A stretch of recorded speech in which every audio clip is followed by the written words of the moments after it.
What's up, guys? This is Justin from Studio G, and now you're watching AO Mecha Live. This is gonna be fun.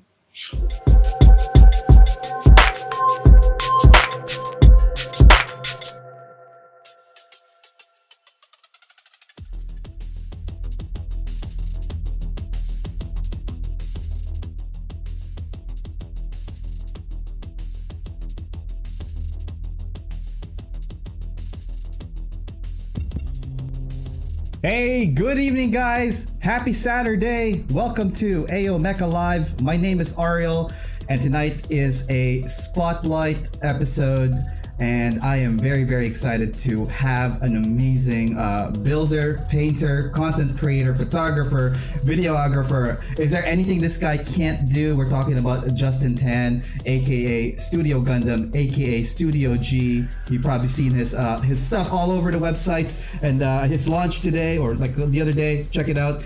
Studio G has an awesome paint line as well, and we're gonna talk about all of that and more. Just want to say hi to everybody. Welcome to AO Mecha Live, both on Twitch and on YouTube. Hopefully you guys are having a wonderful night. And for us, for those guys out there in the already future, good morning. So tonight, like the first time I saw Justin and talk or even got to know him was when he was with GTS, and then later on I followed him a little bit when he was doing his tutorials, more on the Gundam, and eventually following his work on his Instagram post and his paint launch. So awesome stuff. Unfortunately, I didn't get a chance to get his paints yet, so I'm gonna bug him about that. We're gonna do that tonight. Big shout out to everybody joining us again on YouTube and on Twitch. I will get to all you guys and say hi to you guys in a bit. But first, last week, just a quick recap, we built two things. The Hexagear Weird Tales is awesome. That's the 1/24th scale model kit from Konobukiya. It is awesome. If you guys can check that out, go check it out as well in the recap on the YouTube channel. And also this week we finished one of the newer kits from the Anime 86. We built the Juggernaut Shin use, and it's also a good kit. Both kits done Gundam, but it was so good. But tonight we're going to be talking about more on Gundam stuff. We're going to talk with Justin about his projects, past, present, and future. Anyways, enough about me, guys. Why don't we bring Justin in and see what he's saying? Hey, Justin. What's up? What's up? How's it go? Good morning, by the way. I know it's very early there in Philippines right now, man. And it's a Sunday. Thank you very much. Happy Sunday. I just want to say again, thank you for doing this collaboration with the Spotlight. As per the intro, man, big fan of your work, and I'm sure a lot of the folks in the chat is also some of your followers here want to hear more about Mr. Justin Tan. What's up? Just call me Justin. Loosen last name. It's kind of weird. Oh, it's kind of weird. It's kind of weird. We're gonna weird you out. Start calling you JT. We're gonna start calling Studio G. No, just what's up, Justin? Yeah. Okay. All right. What's up, Justin? All right. We'll go with Justin. Sounds good. We're not gonna scold you here. This is not one of those like uptight thing. We're gonna call you whatever name. We'll call you God if you really wanted to, man. I don't. No. All right. We're gonna go with like let's say Gundam God. How's that title? Or like. No. I mean, I to be honest, I just started, so I'm not really that good, to be honest. What? Oh my God, this guy here. Awesome YouTube channel. Again, big success on that one. Also with new paint line, new website launch, all of these stuff coming out of the Studio G. We're gonna get to all of that because I think you also have some preview for the folks watching tonight. Again, big shout out to everybody on YouTube and on Twitch. I'm gonna read off some of the names that people are watching us right now because we have a lot of people coming in. We have Dido Gunpla, we have Tom, Azeus Mecha, Gunpla Gamer, Neon Wave, Travis Chaos. He's saying good evening. Achieve Gunpla is here. Mechtalk 51. Nicholas Tejada Sanchez, NTS. That's the first Nicholas Tejada Sanchez drop of the night. Let's see here. Nico is here, yeah. Georgie 4G is here. Saintism, Chris, all the way in Australia. Holler. Oh, what's up, Chris? Yeah. Let's see here. Choco Falcon is also here. Better don't mute your guest today. Oh, don't worry. We already went through the whole muting earlier on, literally half an hour ago. It was awesome. Let's see here. Dito here. Good evening, man. Manny and G, what's good, everyone? And more people are coming. Plamotherapist, Taz, all the way in Hawaii. Oh my God, YouTube is popping tonight. Over on Twitch, we have Riot on the West Coast. We have Gunpla Ghost. Let's go. Studio Gundam is also here. Well, it's you. I was gonna say, hey, look, it's Justin. He's on Twitch today. Oh my God, Mecha Jamaica here. This is the man that got me into Gunpla. Lots of people influenced and inspired by you, man, and that is amazing because like the community always we'll always see that positive kind of like people to help them, you know, achieve further into the hobbies. And I believe that what you've done so far up to date, man, totally helps the community in a global scale, man. So oh man, I'm gonna tear up literally, but thank you so much. No, thank you. Okay, but however, you know, obviously not everybody knows Studio Gundam. Not everybody knows Studio G. I don't know who they are, but there might be someone who don't know who Justin is. Do you mind if we do a little bit of quick background, maybe a little introduction of who you are for those people who might not know you as well? And yeah, we'll take it from there, man. I don't mind. Let's go. Let's do this. Let's do this. All right. Take it away, Justin. So what's up, guys? This is Justin from Studio G. As you all know, I have recently kind of stopped doing a lot of G Academy videos. I'm really sorry about that because life has creeped up on me. I can't exactly work as long as I used to because previously I was hospitalized and now my wife has permanently put a ceiling for me not to hit. So every day I'm only allowed to work around 14 hours max, and then I gotta get my 6 hours sleep at least. If not, she would divorce me. Oh my That's God. what she said. Nah, oh my God. Well, I will marry you if you ever become single, Justin. I got first dibs. All right. Okay, no problem. No problem. I do the rainbow too, so I'm okay. Awesome. But other than this, I mean, like all this started as a hobby, but it was planned because other than Gunpla, YouTube is my dream. I would love. I mean, I love to work from home so that I can spend time with my family as well. Yeah. And YouTube is one of the ways that can help me to do that. And I'm very glad that Gunpla is my medium of passion or something like that. You know, that allow me to turn hobby into money as well. So it's all good. But you didn't start off with Gundam. Let's talk about like your early days. What got you? What is your background? Did you do any type of like art or anything related to videography? Well, I started my real career started as a designer, but that was like after so many failed careers as well and businesses as well. Mm-hmm. And then because I used to chase money. Don't do that, please. Work for your passion. So one day I was suicidal, and then I started to think for myself, you know what, fuck this shit, I'm not gonna go for money anymore, I'm just gonna do what I like. And then I took on courses from YouTube on how to design YouTube on Photoshop. So on how to design in Photoshop and Illustrator and stuff like that. And then what got me is like I sent resumes to at least, if I'm not mistaken, it's somewhere around 139 companies. Holy cow. Because I didn't have any prior experience as a designer. So all my portfolio are the homemade projects that I give myself as homework, right? So I put it as my portfolio, and then I wrote a long ass essay explaining who I am, where I come from, and why you should hire me and stuff like that. And then out of the 139 companies that I submitted, 3 replied, 2 hired, and I took one of the job. Awesome. So that's how the entire journey began. And then one thing about working for your passion is that once you start working for your passion, you are not really working anymore. So I was pumping out good stuff, you know, and then I got started to get recognition and stuff like that. And then less than a year, I became a junior. And then after that, less than a year, within 6 months, I learned how to code as well, because I told my boss, if I learn how to code, you're gonna pay me more. And then my boss said, okay, go ahead.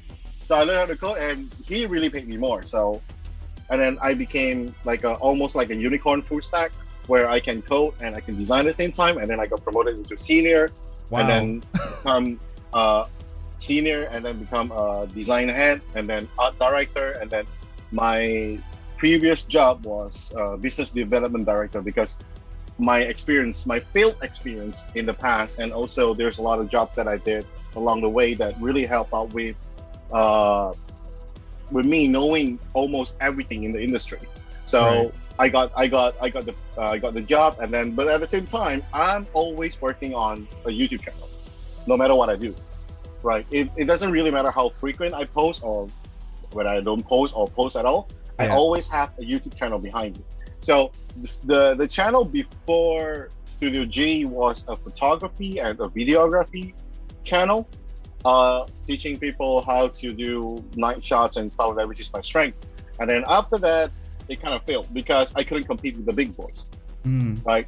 The big boys always got the best tools, the best cameras, the best reviews because they always get the Best backing, stuff the best first. everything. Yeah, I Right. it is kind of crazy how, you know, like it can be very difficult regardless of what field it is. And I'm just kind of like relating with like some of the people who might not be just into photography or Gundam and, you know, their day-to-day jobs. So that is awesome that you have experienced all of that. And you said earlier on, like a lot of them were like, you know, pass fail. Do you find that those are your backbone for learning and moving forward with all your new future projects? I'm really big on failures. I mean, one of the things that I really treasure is that my field experiences, Right. right? Because without them, I wouldn't be where I am today, and I wouldn't be able to navigate myself, or you know, like not to make mistakes anymore, right? And I do think that, you know what, faith has a really tricky way of helping you to learn things. Yeah. It makes you, I mean, they make you fail first. I mean, it makes you fail first. And then after that, you learn that. And then when you got into something big, like for example, this channel, Studio G, you kind of know how to navigate around the minor mistakes and how to like the do's and don'ts, right? And you rely on that, yeah. Exactly. Part of the success for Studio G's channel is that I've been through so much, right? Online marketing and stuff like that. And then the real success came when I don't market at all. So the thing about Studio G is that it's the first channel where I don't self-promote at all. So previously, whenever I post a video on my photography channel, whatever, my old channel, I would start spamming on Facebook groups and Facebook and whatever social channel that I can put a link up there. I'm just gonna put a link up there. What it does is that it hurts the channel instead of benefiting it. So because people who are your friends, they would probably give you a little bit of face, you know, like, you know, you are friends, so I'm probably gonna click on the link a little bit, but I'm not gonna watch the whole thing because I'm not interested in photography or videography. So that kind of tells YouTube that your video is not good, even though when it's good, right? Because that's the only way YouTube can know whether your video is good or not. Through click-through rate. It's weird, isn't it? Like a marketing, it's a marketing thing too. Like if you need to put how do you put yourself out there without putting yourself out there, right? That's another. Exactly. So so I started thinking, you know, since I'm doing Gunpla this time around, I'm not gonna post anything. I mean, even my parents didn't know that I have a YouTube channel that is pretty successful and that is on the rise until I'm like 50K. Yeah. Where my cousins saw me having that channel, asked me, verified me, and then they told my parents. Nice. And then my mom called me, like, what you doing now? You have YouTube channel now? I was like, yeah, I have YouTube now, YouTube. Awesome. So, are they watching tonight? Are your parents watching tonight? Say hi to them, man. No, they're probably not watching. They only follow my channel, unfortunately. Speaking of channel, let's circle back. You were talking about photography earlier on, and you sent over some really awesome shots. I think we'd love to share this with people that's watching tonight. So you were talking about photography being one of your earlier, works and all that stuff. Can we talk about some of the stuff here that you've shown or share with us, right? Yep. Awesome shot. So these are all like they're all nighttime photographies? You mentioned it was a nighttime photography session. A lot was nighttime because the thing about photography there is that there's a lot of industry, there's a lot of field. You can shoot models, you can shoot, so me being married, unfortunately I can't go ahead and shoot sexy girls anymore. anymore. Or BP guys. So I switched my focus to street photography, everything random. So it became I used to shoot day and night, and then I find that I feel more comfortable shooting at night because I like to play with long exposure shots. Right. I like to shoot with high-rise buildings shooting down, into a city. It looks miniature in a way, right? And then I remember as a kid, I used to fascinate about those architectural building mock-ups that you see in property showrooms. Yep. I used to love that so much, and that kind of relates back on my love for miniatures, which is Gunpla, like scale models as well. So that kind of happened, Nice. It kind of clicks in no matter what, right? So as you scroll through the pictures, you can see and they're very vibrant. I love. We were talking about LUTs earlier on. The people who might not know what that is, maybe could do a quick 101 and then tell us like what you did with your LUTs. Right. So the pictures straight out of the camera doesn't look anything like the one that you guys see on the screen. The main reason is that we color correct, right? Mm-hmm. And then to color correct every single picture with this kind of style, it's gonna be tedious. So what we have are presets, right? So imagine you're in a factory producing customized Gundam, right? Imagine you gotta do 100 RX and 78. It's gonna be tedious if you do one by one, right? So what factory does is that they have presets or they have templates. So imagine the colors are the templates and are the presets. So you just one click and it applies to every single picture that you have selected. So it reduces your workflow and it makes you work more efficiently, and it keeps a consistent look throughout every picture so that you can truly make it your style. Consistency is the key as well. That is awesome, and I really admire like the way you make the lights pop, and I know also like the way LUTs work, but like it is very crisp and all that stuff. Like, where was this mainly shot? Like, whereabouts are the cities that you've taken pictures from? All of this is in Manila. Oh, really? It's in Philippines. It is Philippines, but it doesn't look like Philippines, right? No, it doesn't. It feels like I'm somewhere either in the States, like New York busy, or even like UK, kind of like, building and structure. That's awesome. So you mentioned, we're totally going to segue a bit. You're currently in Philippines right now, right? Yep, I'm residing in Philippines. Nice. I'm a refugee for COVID. No traveling for you. You've traveled as well from places to places. Where are the other like areas that you've stationed in before? I was stationed in Taiwan for 6 months and more because my company's headquarters was in Taiwan. So we do frequent flights to Taiwan back and forth. Mm-hmm. And then I was in Spain as well. I was in UK. I was in a little bit of Italy. Oh, nice. Not so much, but usually more on UK and Spain a lot. And then Macau as well. Oh, awesome. Because it was so close, right? And then Macau, and then eventually Hong Kong is just one bridge away. So, yeah. And so I remember Hong Kong and UK. You were like back and forth. Back in when I was, starting to get to know you and your channel. What do you miss the most between those places? Oh, food, man, food. I mean, right?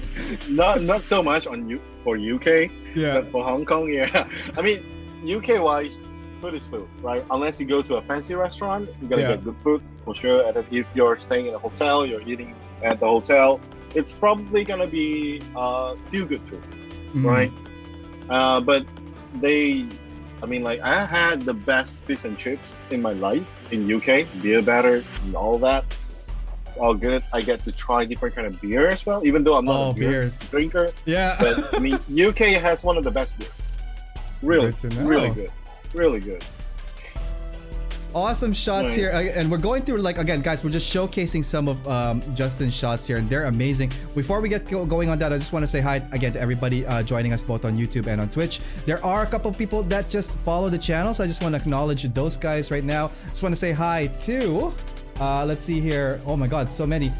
Quasi Ryan, Dark Zero 2000, Justin Thunder Liger, Prime Did Act. Hello Beardo, Dark Souls 2232. Let's see here.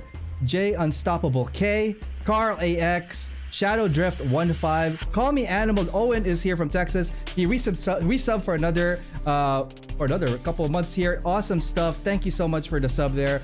I love my dog Raikou. Also, let's take a look at the chat right now.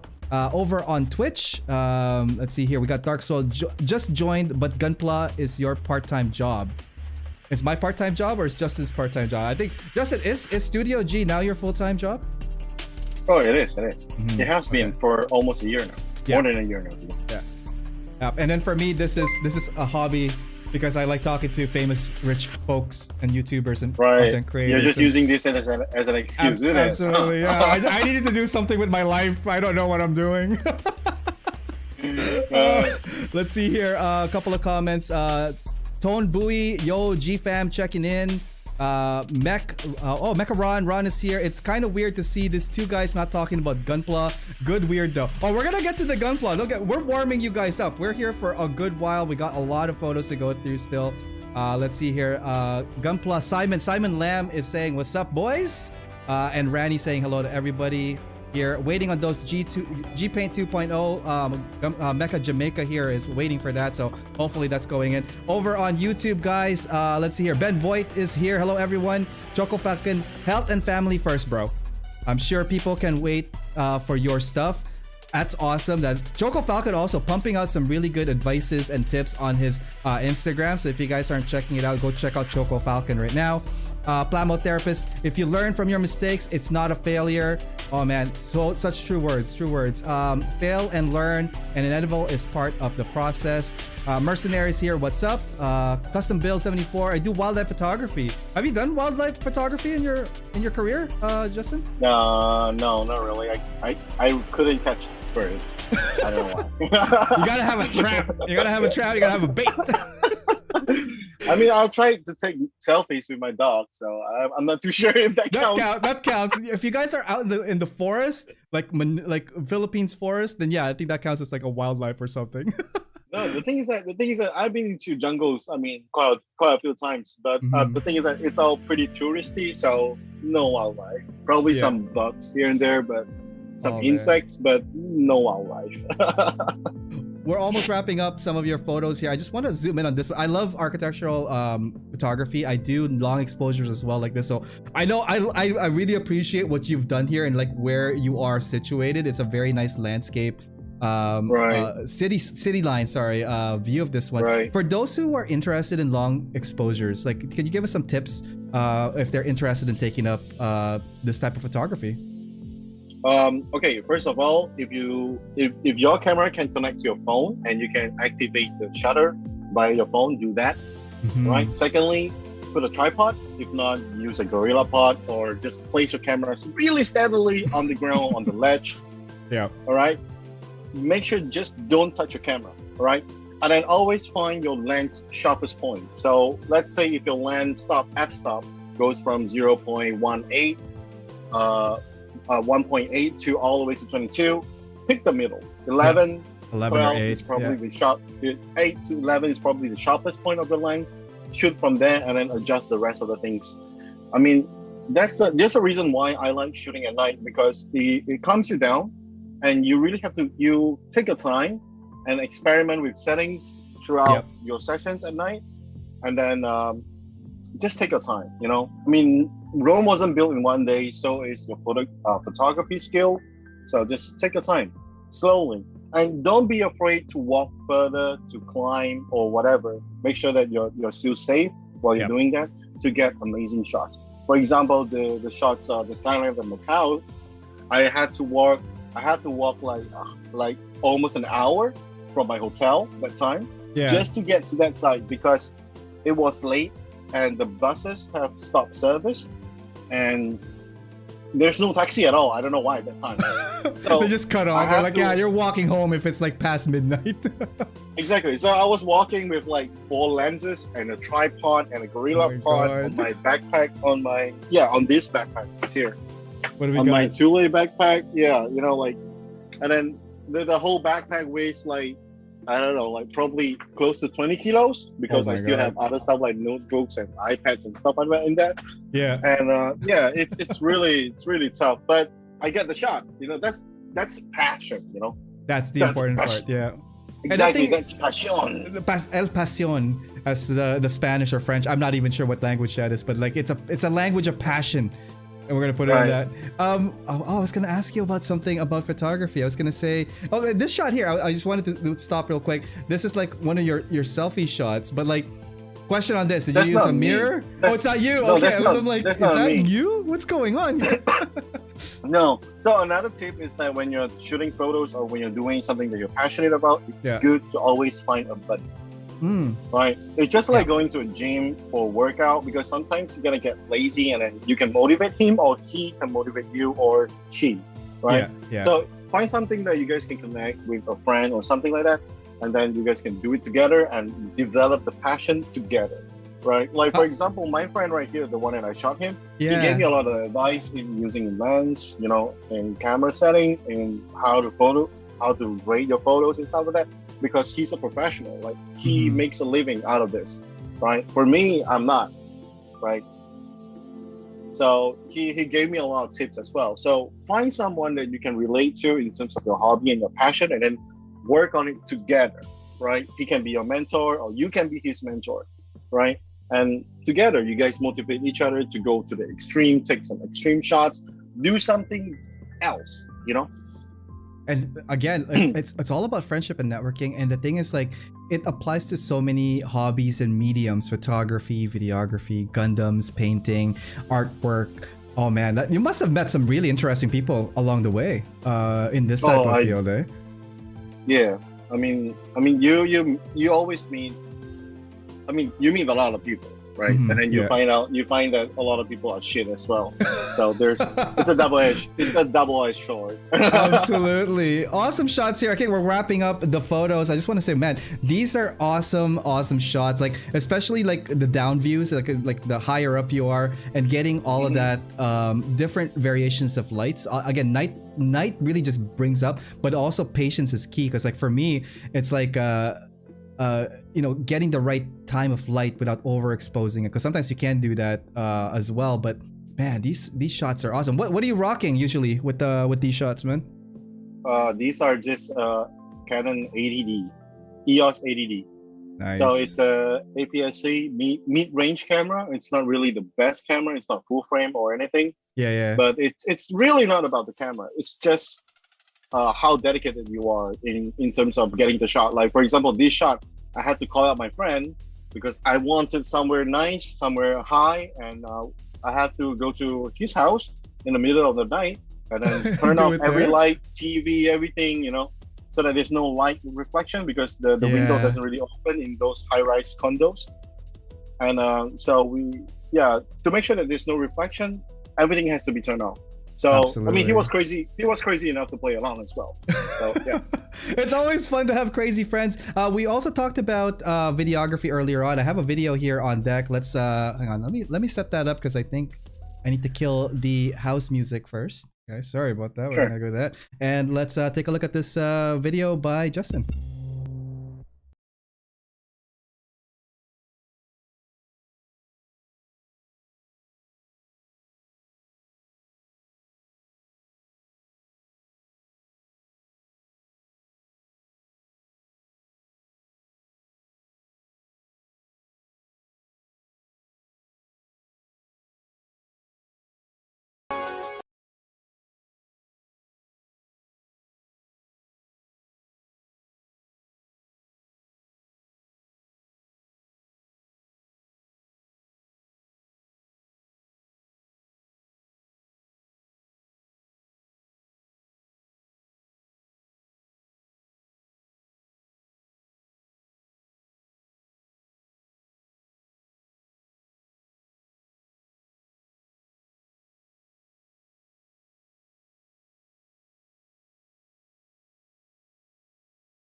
What's up, YouTube?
Holy cow, we're back.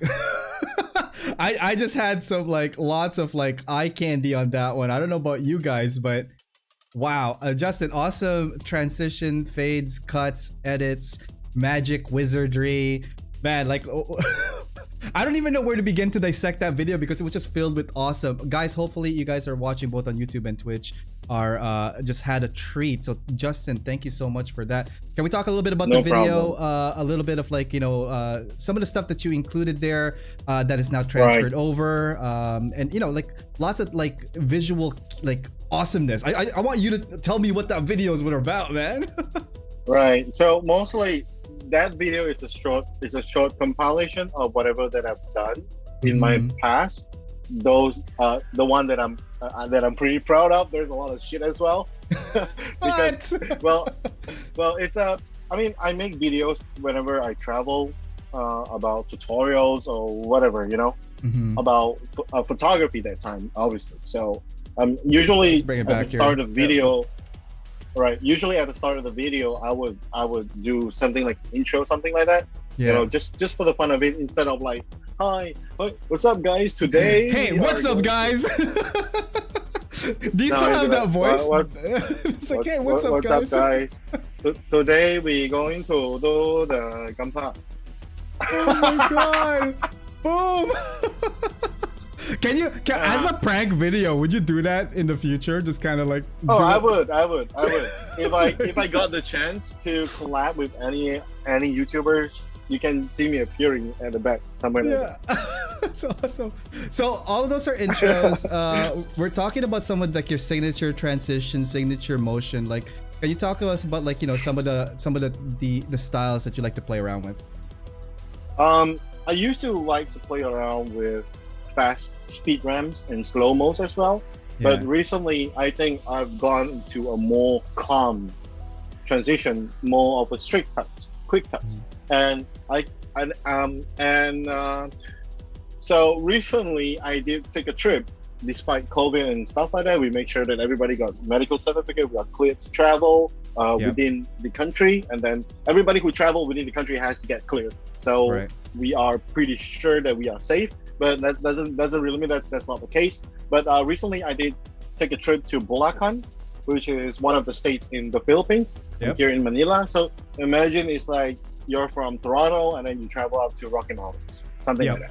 Wow. Okay? Yeah, it becomes a complete different scene altogether, right? Oh my God, seriously. So we went into this pretty dense jungle. We had to drive. Went to the city of Bulacan. That's where I stayed, because there's only one hotel that is open, right? The rest, I think they closed down or bankrupt. Yeah. But anyway, so staying in that one hotel, and then after that we had to travel to my friend's house, my wife's friend's house, and then we drove a car to all the way up to the mountains, and then after that there's a waterfall and stuff like that.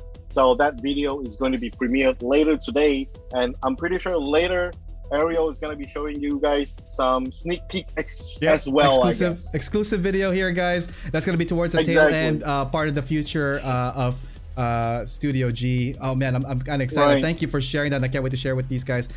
Big shout out to No everybody problem. again joining us here on YouTube and on Twitch. Couple of comments here. Let's hear. Question from Riot: have you ever done a time lapse? Unfortunately, no. I'm not really too big of a time lapse guy because I never stay in one place for too long.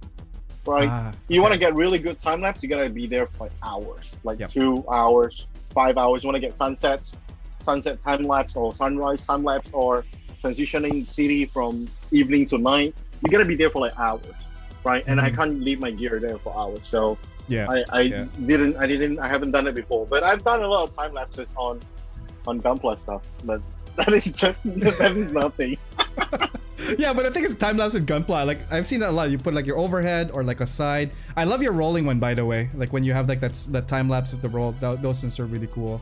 Yeah, and obviously like a lot of these past learning experiences help you become better eye on things. Like editing cuts, transitions, and all that stuff. What would you say is your biggest lessons learned from your past projects? Maybe a couple of them for photography and a couple of them for videos. My past project. Well, I'm. Can you repeat again? What are some of your biggest lessons learned from your past projects? A couple in photography and a couple in video. Right. Okay. So for video, you gotta make sure that I got number one tip, and that's the only tip that you guys need to remember. You gotta make sure that you are super familiar with the camera, that you can use it backwards. Yeah. You know, you gotta make sure that you know the controls of the camera just like the back of your hand. Probably you don't even know the back of your hand, but you should know the back of your camera. Yep. Right. Yep. Know the controls of the camera. Know what's the limitation, so that you can stretch it out and punch it through. Okay. For photography, videography, it's always the same thing. Always go the extra mile. When you think that you couldn't take any shots anymore, when you think that you're so freaking tired at the end of the day, while you're out shooting or whatever, try to go one more mile. Maybe you stumble across one good shot, one more good shot, and that good shot could change everything. Do you find that you are trigger happy when you shoot things? Like, do you shoot a lot, or are you more of a precision kind of thing? Like, I want to do only 10 shots and that's it. I'm gonna choose from these 10s. No, I mean, I used to be trigger happy because when you are learning, you tend to like be trigger happy. You know, you shoot everything, right? And then once you get more and more mature as a photographer, you tend to kind of know what's good and what's not good, right? So it depends. If you're in a whole new place where you're not familiar at all, you're a stranger, then you might be trigger happy again because you're just excited, right? But one thing bad about being trigger happy is that when you get back home and you're trying to load your photos, and you found out that, oh shit, I've got 1,600 photos to go through. Then, just to find out one or two pictures, eh? Exactly, and then you might not be trigger happy anymore.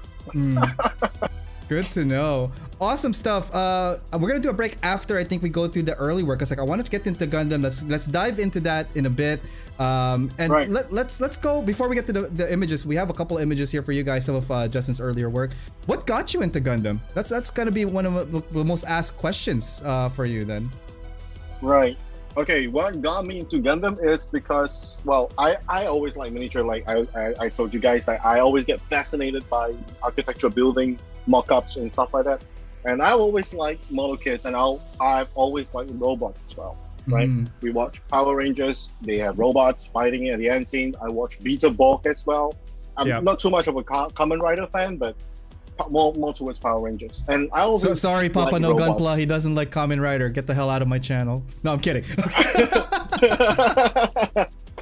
Right. I've never watched Gunpla in my life.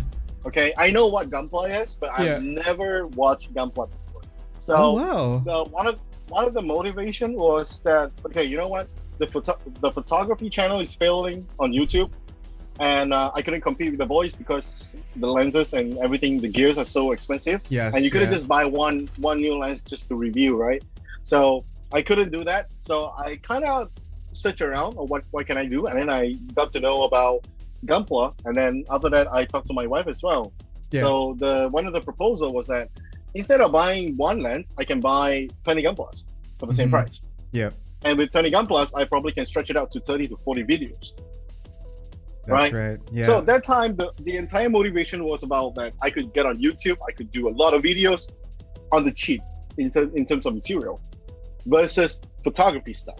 Yeah. Right? Yeah. Because every lens is like hundreds and hundreds of dollars. Oh man, it could go to thousands easily. Exactly. And if you keep on reviewing old stuff, nobody's gonna watch because it's a tech realm, right? Yeah. So you gotta keep in with the real stuff, with the new stuff, like or the ones that are not even revealed yet. Like like this is the lens that's gonna be out next year, guys. You can't believe it. This is gonna be the game changer of 2025, and I have it right now. Exactly. So it takes a long time for you to build your game in such a saturated field. That's why I choose Gundam, right? Yeah. And then the whole reason why it's because it's cheap. Okay. Do you remember? AO Mecha exclusive as well. I've never said this before. Yeah, it's like, here you go, guys. Look. Exactly. Do you remember your first Gunpla when you were working on it? It's the RG Destiny. I bought it because it looks cool. I don't know whatever backstory. I just like the sharp face. Yeah. You know, the anime face, you know, like really sharp and fierce face. I like Destiny, and then with the wings as well, it's pointy. So why not? So at first, that's the wrong perception. I thought Gunpla was a cheap hobby. It's not. That whoever told you that definitely has either a lot of money or only has built a couple of them. Because because at that time I don't even know what is high grade, real grade, master grade, or perfect grades. I've only seen most, you know, when you go to a store, the most that is on stock are the high grades and the RGs, right? So when you pick them up and you see the price, it's okay, right? It's like $20, $30, you'll be like, okay, this is kind of good. And then when you get serious, damn, there's expansion pack, there's limited edition pack, there's P-Bandai, there's MGs, there's perfect grades, there's exactly MGEX now. and then when we talk about tools, oh my god, yeah. I mean, I'm fortunate enough that the brands and the companies they send me stuff right now, so I don't have to really buy anything. So I'm really fortunate at that point.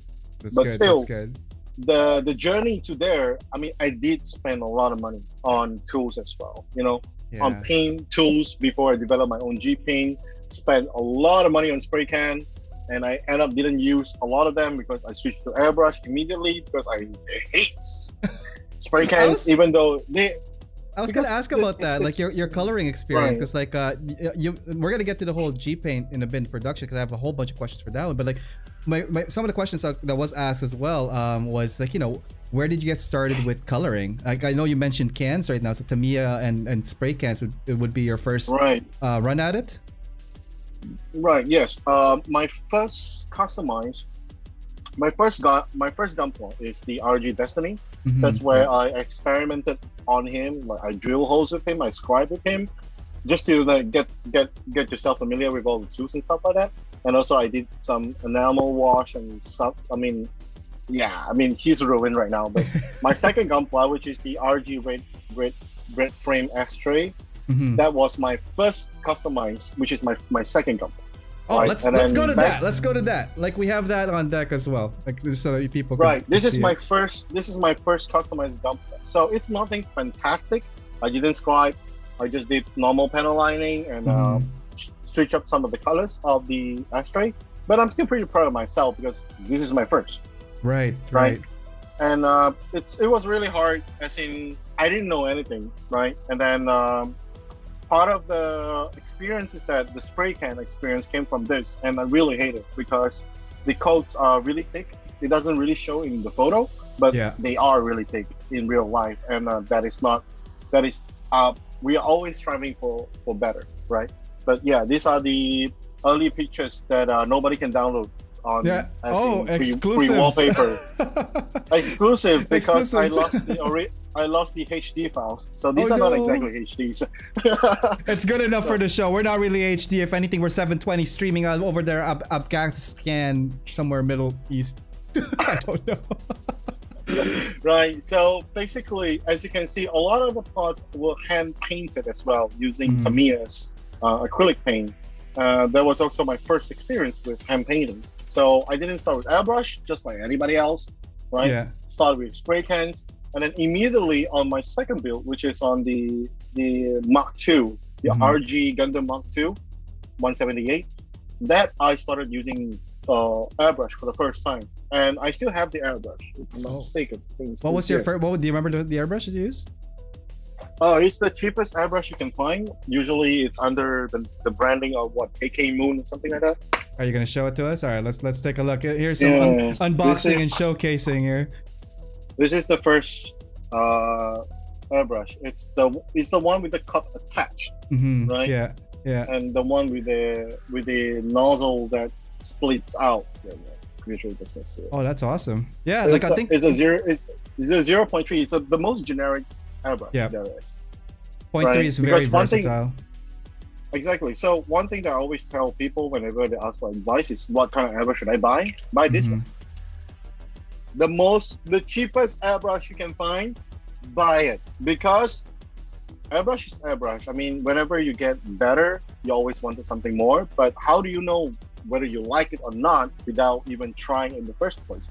And for you to get a nice airbrush like the one like this Tamiya 0.2 with the detachable cups and all that stuff for it, yeah, with all these accessories, without like, if you're planning to get this one, this is like almost, I think, 100 plus. Yep, right? It's North 200 like, here, yeah. Exactly, and this one is like less than $50. So which one would you go first if you are a beginner, a total beginner? Obviously, you're gonna buy this first, right? Even though, unless you're rich, so I got nothing to say to you, but yeah. Awesome always stuff, start with the generic. Always start with the generic one first, and then if you like it, you like it. If you don't like it, then you can give up, and you don't even lose too much money. Exactly. Right? No, that's good. That's a good tip, guys. If you guys are beginning, also resources. Again, when we mentioned earlier on, this hobby can get pretty steep real fast. So just be mindful of what you have. Do not break the bank. Enjoy the hobby. I think that's also the main theme, even from the start of it. If you're passionate about your work and your hobby, focus on that, and make sure that you're happy with what you're doing. And I'm not being broke for me doesn't make me happy, man. So I like to make sure that we have some resources. Right. I always say, take baby steps. Yeah. Like this time around, this kid, you did this, and the next kid, let's try to amp up a bit. That's what I did with my channel as well. The entire purpose of the channel is to record the journey of me becoming a Gunpla customizer. Yeah. Right. So every video I try to do something new, but up to this point it's really hard to do anything new anymore. Well, I'm sure you could find some more new stuff, man, and I'm looking forward to that. Early work still. We have a couple of customs here. This is the custom MGGM sniper too. I remember seeing this post a while ago too. For me, I love that you incorporate a lot of techniques here, especially when presenting photos. And I think I get that question a lot. I don't know if you get that a lot too. It's like, how do you take your photos? With this one here, there's a lot of things happening. You have your focus, you have your composition, you have your lighting, and then you have your what's it called, your subject, right? So when taking photos like this on your early work, like what are some of the things that like was most important to you to make sure you achieve them when you're taking your shots for your model kits? Always try. Try different angle. Like for example, you're done setting up the whole thing. Try taking from different angles, right? Don't just take from one angle. I mean, you have. Where am I? Sorry, I know. I got you. I pressed the wrong button, and let's bring it back to me. 1 sec, guys. There's Justin. Okay, we got him there. There he is. Right. Okay, you know what? I'm just gonna keep on talking. Yeah, so keep on talking. Whenever you are done setting up your Gunpla or post your Gunpla, don't try to take from one angle. Move to the side, move to the right, move to the top, move to the bottom, maybe shoot from behind the box, get some bokeh effect going on, and you might end up with something pretty awesome. And another thing is that try to get lights. Like for example, the cheapest light that you can get is a table lamp, right? Get a table lamp, and if the table lamp is too strong, put a paper on top of it, on the lampshade. Yeah. Right, stick a paper on top of it. Try to soften the light a little bit more. Right, or if it's really really strong, then put 3 paper instead. Stop complaining. Right. Yeah. If not, just get yourself a less powerful light or something like that. You know, as the key is soften your light. Yeah. Okay, always soften your light. Don't get direct lighting. Right. Another thing that you guys can buy at really cheap for like 10 to 20 bucks is this light. Oh, that's the. Hang on, let's see that. This is the circle That's light. the- Yep. That's the cheapest light. So it comes with a remote that is attached, on off, change color. So this is yellow, and this is mid-tone yellow plus white and white. Mm-hmm. I think this is. Oh no, wait. Okay, this is white. There we go. Sorry. There's white. There we go. Right, and you can adjust the intensity of the light as well. I'm gonna show you guys something. This light is actually cracked. It's really cracked, like all the way across here, because it's been I think almost 2 years now, ever since I got this light, and I've been using it as my accent light to light up my video. For example, like no matter what, I always have a key light on top. Yeah. You guys can see it, and I can't move my camera, right? But I always have a big light on top. But when you are doing your work and you want to take good photos, for example, or when you are taking videos, when you're doing your work, I'm not too sure about you, but I have a big head, right? Yeah. So what big head does is that big heads block light, okay? Yeah. So light get blocked, and I just do this instead. Yeah, or all closer to that one. No, lighting is key. It's funny that you mentioned that circle light as your accent. So for those guys wondering, I have 1, 2, 3, 4, 5 lights that are lighting me right now. And it's when you said circle, I'm just gonna zoom a little bit. See there? There's my circle light, guys. Yeah, and it's behind the scenes. I'm pretty sure it's not really the expensive one, right? No, those are just Amazon stuff. Amazon. Exactly. I think that one was donated by someone. Hang on, let's go back here real quick. So here, guys, there's like one here that's not a circle light. There's one over here. There's this light here that's like, again, it's not direct to my face. I'm using this white stock card to bounce and reflect it back at me. Right. And we were just talking really about clever. that. Yeah, for like, we were talking about lighting and setup as well, and I showed you what I was doing. And then you're like, what's going on there? And I'm like, I don't know. I just put lights here and it's working. Like, and you guys don't have to really waste money in terms of like getting the most expensive light, RGB light. Those are really popular, but they are really expensive as well. What I get is this paper gels, color gels. Yes. Yep. Right. So, if you guys see on my video, recently I started using lights at the back to really present the gunpla. Right. For example, red color. Yep. This one. I mean, right now through my camera it doesn't look much, but yeah. But then the thing is that I made a light strip just for this. So this is a USB powered light, and I use flat plates to make a casing for the USB light strip. Oh here. My god, that is so smart. Oh, can I steal that idea, bro? Sure, go ahead, man. And then what I do is I scribe, because like as a Gunpla customizer you do have scribers. So I scribe, I think this is 0.6 millimeter here, just like your drawer. Yeah. And then what you do is when you power this thing up, for example, right now, boom, it's powered up. Nice. And then your color gels are set to the width. Yeah. So what I do is I just slide this in.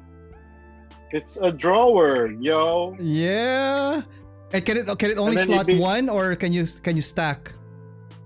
I'm not too sure. I haven't tried stacking, but yeah. Okay, sorry. This one is broke already. There's another one that is not broke that I use. That is so smart, dude. I dig that. I really dig that, man. Right. So, for example, if the gunpla that you're trying to present is an evil gunpla, then let's go with red. Yeah. Yep. If the gunpla that you're presenting is the good guy, then you can try blue or warm light, yellow, just like like in superhero movies when they present themselves, there's a yellow light at the back and there's some doves flying. That's You know? awesome. Yeah, So- yeah. So, I mean, if you are a customizer and you have flat plates or maybe even cardboards laying around, get a USB strip like this. This one Yep. cost me like 50 pesos, which is $1. Yeah, I was gonna say that's Okay. practically free. I think shipping would cost more than that thing. Exactly. So, you know what I did? Where did I go? You know what I did? What'd you do, man? Oh, we're seeing all the bags of tricks, guys. These are all the ones that I bought. Just $1, stack them up. $2, Yeah, $3, yeah. 4, 5, 6, 7, 8, 9, 10. $10. $10 of light here. And I'm using one right here. Yep. It's inside here as well. That's your spray This is booth my back paint- there? Yeah, paid booth. Okay. Yeah, sorry. This is my spray booth. And as you guys can see, the light is here. Just USB powered. That is so The awesome, light is man. on top of here. And it came with adhesive as well, so you save some money on double-sided tape. That is so awesome. Yeah. I love that DIY right there. Definitely, guys. If I hope you guys learned something from that. It elevates your game. Lights, light play, positioning of lights, color of lights. Awesome stuff. And again, we are very like visual people, like and having the ability to manipulate, adjust colors and all that stuff just really elevates the overall shot. So we've been looking at your GM Sniper Custom, very cinematic. I like that it has a story to tell because of the way it's positioned and all that stuff. How Right. about posing? Are you concerned about a lot of posing? Like, is that something that you factor into the shot? Of course. Posing-wise, I would say go to St. Eason, Yep. right? Check out Chris's work. I always go to his website just to check out whatever post he has, Yep. right? And then if not, go to Pinterest. Just type Gunpla poses and you can find a lot, right? If not, search for martial art poses. Martial art And you can pose. see Yeah. samurai wielding sword. Like for example, this one, it's like it's in a Mexican standoff, right? Mhm. Where there's two enemies on one side, on both sides and stuff like that. So you gotta imagine your gunpla is fighting something, doing something, pooping, peeing, whatever it is, whatever Just that everything. whatever that tickles your fetish, right? So A couple of you more. gotta imagine. Yeah, you gotta Right. imagine like a good scenario and story, because like even the silly poses can just add that extra level of having an awkward standing gunpla that's just like like stiff and like not really Right. posing. Even this. Okay, so guys, here another thing. Standing, it's not like your generic like statue pose. I love also that you have like that background light happening, but I know you also have like some foreground lighting, and that is so awesome. The composition of this. So this is a Zaku that's weathered. I rarely see you do weathered. Like, where do you tend to like do weathered limited? Do you like to do more weathering? What's your Recently, relationship? Recently, I kind of stopped weathering everything because I will sell my kits.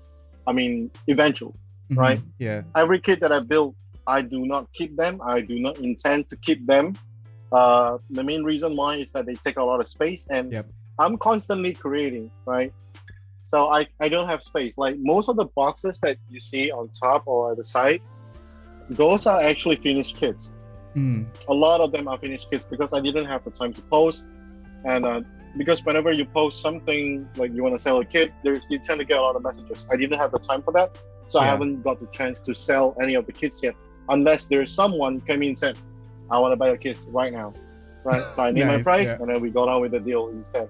So yeah, I Awesome. mean this kind of stuff, but I sell my kits mainly because I do not get a dime from YouTube Mm. because I'm here in the Philippines. My bank information and everything is in Malaysia.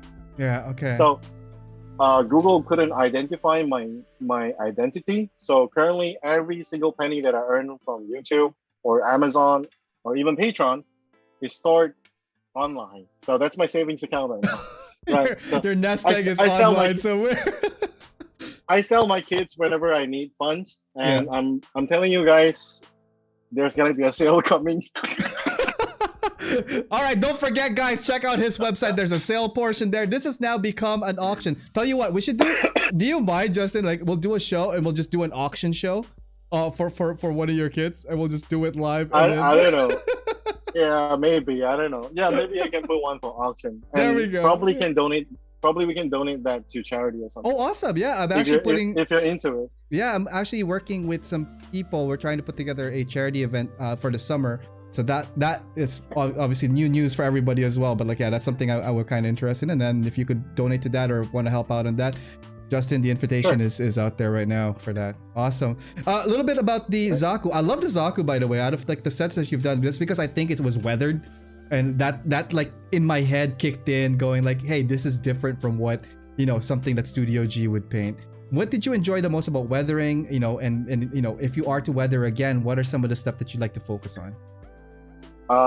First thing first, disclaimer, I do not like weathering at all because it's an extra step.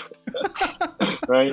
Yeah. And most people, they do not look forward to buy weathered kits because everybody has their own taste in terms of weathering. So if you start weathering, then you kind of limit your potential client base as well. I see. So if you are looking to make some money with customizing Gunpla, try not to weather any kits. Right? Keep it clean. And if the client wants to weather it, then you have the option to, you know, upsell. You want to weather it? Yeah. Extra $50 or something. You get what I mean? So that's why I do not weather my kits nowadays. Even when they are in a diorama, I do not weather my kits nowadays because eventually I know I need to sell them for money. Yeah.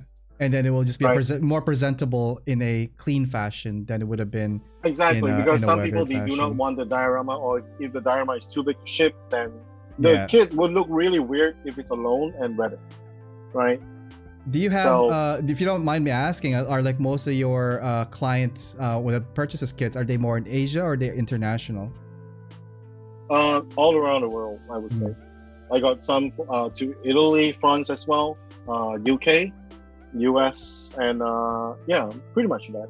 Pretty much Western countries usually. Yeah. Nice. Last one here from your early works. This one is the Grimgard high grade. Awesome colors, just because there's orange in it, so major bonus points on that one, man. I really like this one. I mean, this is one of my favorite builds of all time. Seriously, because I made the whole thing look like a ninja. And I always like the Grimgard because of the rabbit ears, and he got the really fierce face. Yes. Like, you know, like the Grim. That's why the name is Grimgard, right? Yeah. And I made him look like a ninja. Even made him, I think, katanas and katana holders at the back. 3 katanas. I think he got 5 katanas in total. Yeah. Did you scratch build these ones, or are they from other kits? They were from the SD Barbatos. The katanas are from SD Barbatos, and they fit perfectly into hands as well. So I would not have guessed that. That's awesome. Right. So what I did was I made holsters for them. That's all, so that they look like they are meant to be. You know. Yeah. Yeah. Right. So can we talk about? I really like this kit. Colors and color schemes. I know we've looked at a lot of your colors. I noticed a lot of like contrasting colors, harmonic colors. What are some of your techniques when you're selecting color schemes for your projects? Right. Okay. So for color scheme, if you guys are interested, I would say that start with a theme, right? A theme. So imagine this. Would you want this guy to be? There's several themes, but let's start with the basics. Good, evil, industrial, okay, junk, Mad Max type, right? And then once you select a theme, right, then drill down to the theme that is the colors of the theme, right? Think of it like a festive season. Christmas is always red, white, and gold, and green as well. Halloween is always purple, orange, and black, right?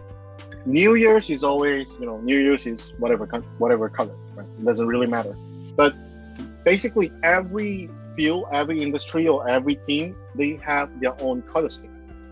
If you're talking about hellish, it's gonna be lava. So red, orange, yellow, white, or toxic, it's gonna be green, purple, right? So there's always these kind of teams. right? And once you drill down, let's say, for example, Grimgird, I want him to look like a skull. Because, the grim face, right? But I'm adding a twist to it. He's an industrial type. Right? And that's where that orange comes in. And exactly. Orange is really industrial because we grow up with all these warning stickers and labels around factories in the images that we see as well. They're always orange and yellow, right? Yeah. So these really accentuate the industrial type. So I got my team. I want him to be skullish, right? The secondary team would be industrial. So skull is what? White, gray. Nice. Right? Oh, and then the other one, industrial, will be orange. Here you go. And usually inner frames, I do not try to change too much about inner frames. I like to keep it black, basic gunmetal kind of thing. Yeah. Nice. Yeah, so that it would really reflect in real life. Like people will build it based using 2x4s or 2x2s, where those are the colors, right? Nice. Steel colors, right? And it's also tricky too, because like sometimes you're not even gonna see the inner frame, especially if you're working on masters, unless you're purposely exposing or cutting away some of the armor parts for it, right? Right. Exactly. Nice. All right, let's bring it back here, guys. Guys, tonight is Saturday here in Toronto. It is Sunday over there in Philippines. Joining us tonight is Justin, aka Studio G. Guys, thank you for tuning in. Let's do a couple of rounds of comments here. I'm just gonna read some of the comments that we saw. Let's start with YouTube here. Ryan Lau is checking us and saying, "Yo, my bro, Justin." Ryan Lau, former GBWC champion 2018 for Canada. Let's see here. Plamotherapist is saying, "Dang, second Gunpla, first video. That's amazing." Destiny Wings got pluck for the Vidar custom, I believe. That's from Rain they're working on. Awesome Legends start with KK Moon. Okay, I don't know what that is, but 4,000. KK Moon is the airbrush. That's the brand of the moon, of the airbrush. Okay. Yeah. $4,000 since starting in October. Oh my god! Like again, guys, resources for this is not. It can go really, really like deep, or you could be very mindful of your purchases. Gunpla Spot is here. Let's see here. Kev Models, Uncle Kev over here is saying, "I like to help people spend money." Such poison. I love it.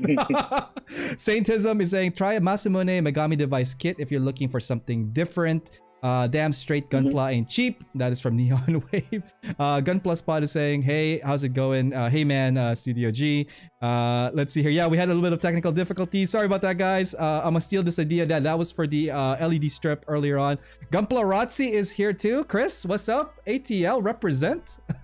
This guy is so pretty. That's his opener line for Justin. This guy is so pretty. He's not wrong. This guy is one sexy mofo right here.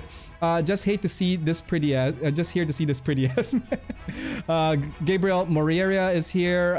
Let's see here. Ben Voigt, love the Grimgird. Mike Libid, yellow. Let's see here. I'm back. Thanks for this episode. No, thank you guys for tuning in. Jonathan Velasquez, all the way to the West Coast. Justin should accept cryptocurrency for his project sales. Ooh. There's a venue for you, Justin. How do I cash out? I'm really not sure. We're gonna need a really good banker for that one. Ask him to detail LED videos soon. Ooh, that might be a cool video for you if you might be. It could be for G Academy in the future, right? Yeah. Let's see here. Over on Twitch, Don Zwergo, all the way from Germany. Guten Tag. It's like freaking what, like. It's 6 hours there, so it's like 4 a.m. in the morning. This guy is tuning into our show. That is awesome. Thank you for tuning in, man. Riot is saying he went dark. Yep, that was our big little boo-boo earlier on because I pressed a button. My bad, guys. Howdy, what up? This is Terabyte Gaming from the UK. So we got some UK folks coming in here. That MG Barbie damn masterpiece.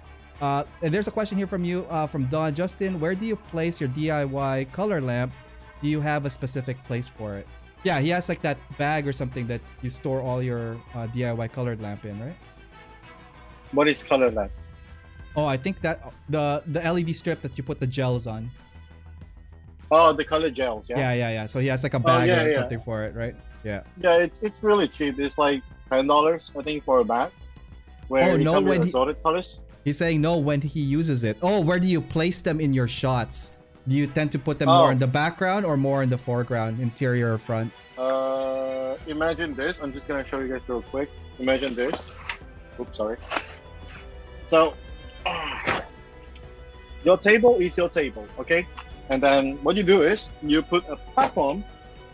For example, I'm gonna use this box, but obviously it's not going to be this box. I usually use something else. Let me try to find it. Okay, for example, I'm gonna use this box. Okay, this is the G-Paint box. And then what I do is I have a small piece of cardboard, right? That I laid up on top, and then you put your Gunpla on top. Okay, and then imagine this is your background, and where do you place the light? You place the light right below here, leaving a gap between your floated platform and your background. So the light shines from bottom, but you still can't see it. You can't exactly see the light when you're taking the picture. So you only see the light shining up to the background, right? And it's the light is not bleeding on your Gunpla unless you put it really, really close, okay? But usually you won't see the light, like for example, like this. Oh, okay. Yep. Right. So it's like you're hiding the light behind fake platform. Nice. That's it. It's really simple. It's nothing. It's really nothing complicated. I love that we're learning so much tonight. Guys, take it all in. Justin here is like a big source of information. If you're not following him, Studio G on YouTube, you should be. You must be living under a rock because he has so many insightful stuff, so many projects, all that stuff happening. That being said, we're going to get more into your favorite Gundams because Justin sent over some awesome photos that we're going to talk about for his projects. We are going to do a quick break, guys, for like maybe a minute or two. Tonight, we're joined by Studio G, Justin here in Philippines. Sit tight. We'll be right back after this commercial, guys. Hey guys, thanks for tuning in to the stream, and hopefully you guys are enjoying the show so far. I just want to let you guys know about an amazing online community that I'm part of, and it's called Side 6. Here, you will find like-minded modelers and hobbyists who enjoy the mecha and gunpla genre. We encourage posting of whips, projects, and tutorials to help each other move forward in our hobby and in our community. We are always open to new members of all skill levels, so come check us out at facebook.com/groups/side6. We also have an Instagram where we feature members' works, and you can find that at instagram.com/side6_mecha. For all new club information, resources, and news, you could check out our website at www.side6.club. All right, let's get back to the show and see what's going on there. Hey guys, welcome back to the show. My name is Ariel and you're watching AO Mecha Live. It's a spotlight night tonight. We're joined by Justin. But before we get back to him, I just want to say thank you to everybody that's tuning in both on YouTube and on Twitch. Just a couple of announcements. This coming week, we have the new backlog builder. That's going to be Monday and Wednesday. And then the following Saturday, I don't think we're going to have a typical spotlight. We're approaching the 1 year mark that AO Mecha Live and AO Mecha as a YouTube channel is in existence. I can't believe it's been a year. That's kind of crazy. I just want to say ahead of time, guys, thank you so much. So I'll be probably doing a special next Saturday on both Twitch and on YouTube. We'll probably have some fun raffles and chats. I don't know which guests are gonna show up or what we're gonna do. I haven't even planned that yet. And then we have a couple of more spotlight episodes for season 3. Then we're gonna go on break. And then we're gonna do season 4 towards September, August, September, around that time. Anyways, yeah, tonight is a spotlight special. We are joined by Justin here over in Philippines, Studio G. Let's go see what he's saying. Hey, Justin, welcome back. You're on mute still. You're on mute. There we go. There we go. There we go. What's up? Hey, what's up, guys? You still good there? What's up, guys? Yeah, I'm really good here. Thank you, guys. No, thank you. Let's do some quick reading of the comments here. I just want to say thank you guys for the couple of people that have started following the Twitch. I'm just going to read off some of the new people here. We have JR Junior Roads 15 joining us, GLA 20 Mins, GLA 20 Miss, Millennial Model Mayhem following the channel, Mexican _ Dasher, Sheenister 21. Thank you so much for following the Twitch channel. Over here on YouTube, lots of people coming in as well. I saw, let's see here. Hi, Craig is here. Hey, Justin. Jonathan Velasquez, great feature tonight. Thank you, AO. No, thank you guys for tuning in. Let's see here. Neon Wave is saying more like Guten Night or Guten Morgen. It's 4 a.m. in Germany. That's right. How's it going there, Dawn, over at Twitch in Germany? And for my German friends, how's it going? John Dombrowski, where does he sell his kits? Asking for a friend. Where can they get your kits? They just have to go to your website, I guess? No. I don't really publish my kits. So if you guys are interested in buying any of my kits, do message me on Instagram privately. Yeah, there you go. Private DMs, guys. Mobile suit hanger. Yay, I made it. G Studio Senpai. Teach us your disassembly trick. Oh my god. Plamo therapist. I was trying top down. Always learning from the master. Well, the thing is, you could really put them any which way. It just depends on your mood. If it's top down, you're lighting upwards. But if it's like, sorry, from down up, you're lighting upwards. Top down, you're giving that like more mood lighting, more like spotlighting thing, right? Let's see here. Mech Talk 51 mobile suit hanger. I think it's a jump cut. Oh yeah. Come join G-Paint community server on Discord. There you go. Public plug there for G-Paint community. Let's see. Over on Twitch, it's just done. The last piece here. That MG Barbie. Okay, we read all those already. I do have a couple of questions for you, Justin. This is from Instagram. So earlier on tonight, if you guys are following me on Instagram, I posted, actually yesterday, I posted a questionnaire and people have been sending in their questions. So from Plamo Therapist, from Taz, how do you think building model kits help and hurt your mental health? Ooh, that's kind of a deep question there. Oh, wow. Okay, that's really deep. That's really deep. First of all, I think it really helps if you are under stress, right? But at the same time, if you are like me, it could be your stress, right? My advice is that if you're not a full-time Gunpla customizer, you're not a YouTuber, you're not on a timeline, don't stress yourself, right? Some people could make one kit and they could do it for 2 years, and they created hell of a job out of it, right? So my advice to you is take baby steps.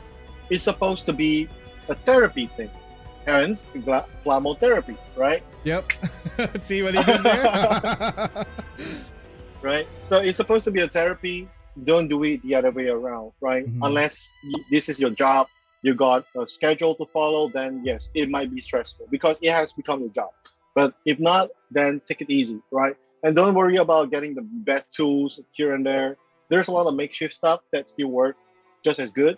It's just that it's a little bit more tedious and it takes a little bit more time. The whole reason why we get better tools is the same as we get better tools for computers, we get better laptops.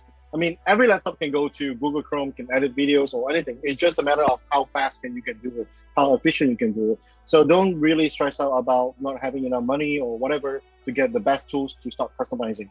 Okay, I started with a needle scriber. I made my own scriber out of my wife's sewing needle. Oh, nice! Right? So you can do whatever you want. Does it scratch? Right? So, does it scratch plastic? Does it work? Hell yeah! Then just do your DIYs, right? Exactly. Just look up some stuff online. Pretty sure there's someone teaching you how to DIY some tools yourself. Right? One of the most expensive tools are the scribers.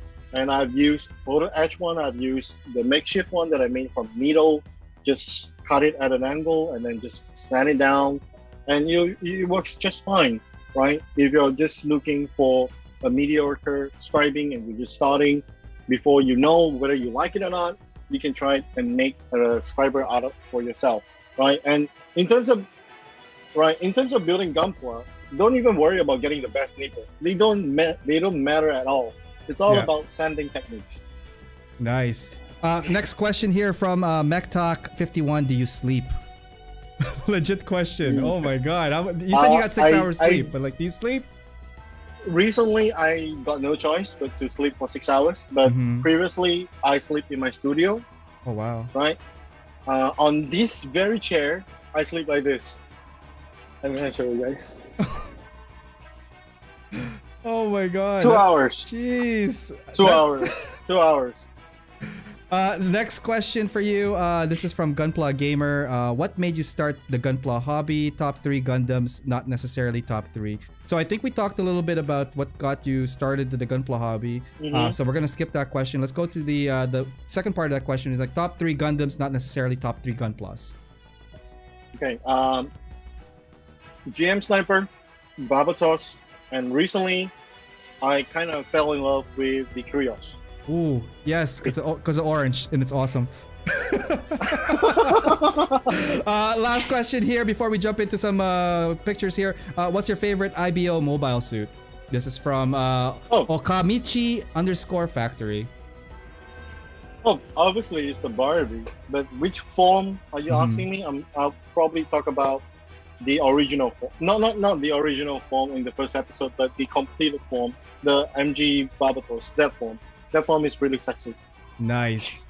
Awesome stuff. All right. So guys, thank you again. There's one more. I think I saw a question over at YouTube here about like Justin, where is your paint company based?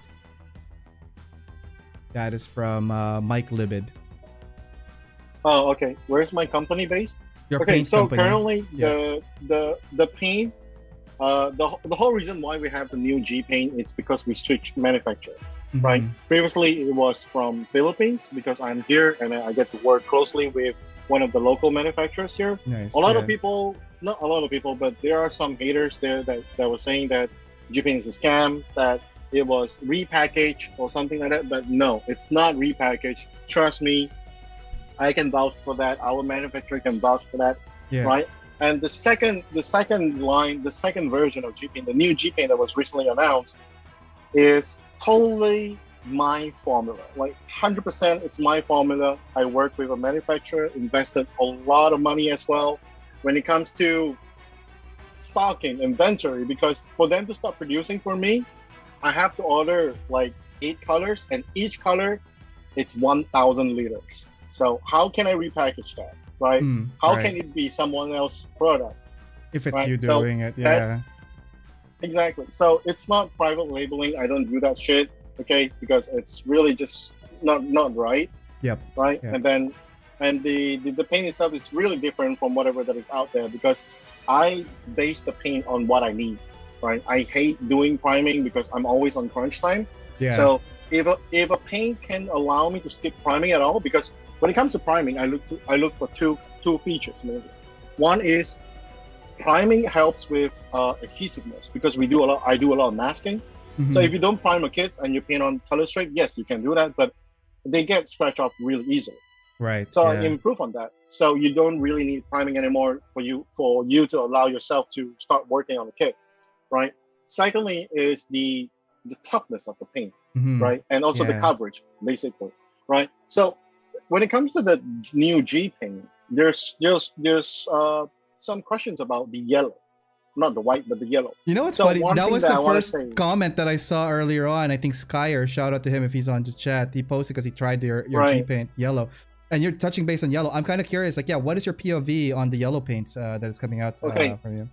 Yellow, there's a lot of misconception on what yellow is. Yellow is basically the weakest pigment in the color, in color-wise, color science-wise. So there's nothing I can do about it, right? So if you want to paint yellow, paint on G-Paint white first and then paint on yellow, right? That's the only way around. Unless you're painting yellow on yellow, then Right. it makes sense. Yeah. Right. So other than that, whatever yellow or orange that you want to paint it on white. Right. If you're transitioning a color, for example, your Gunpla is black or dark blue or whatever, and you're trying to change it into a lighter color, paint it white first. Right. Don't expect yellow to go on black. It never happens. No, right? Don't that's believe impossible. me. You can get the strongest industrial paint your house in black, and then you try that strongest yellow. Go ahead. You will still look very dark and shit-ish. Oh my god! It won't look nice. Yeah, it won't look nice, Right, guys. this is- It's Exactly. No, go on. That is yellow in terms of color science. So I haven't disclosed that on the website because I'm still working on the materials. Because one of the problem with the second version is that due to COVID and the pandemic that is going around, Yeah. even I received late on the production batches. Ah, okay, Right. yeah. So I ran out of my testing batches because of the kits that I've been doing. I've been using G-Paint, you know, the one with the masking tape on. Yeah. Those are the testing batches that I got. Right. So every time I submit for a formula to the factory, they would send me a batch of testings. Right. Usually it's less than 1 liter. So it's really not that a lot. Yeah. Right. And you got to test it all So to make sure it I works. I got like 2 or 3 bottles, so it's not even 1 liter. It's less than 200 milliliter, right? And I ran out of those, and recently only I got the production batches because the shipping company is really slow nowadays. And the whole reason why I'm not able to sell them yet is because I'm phasing out the website sales.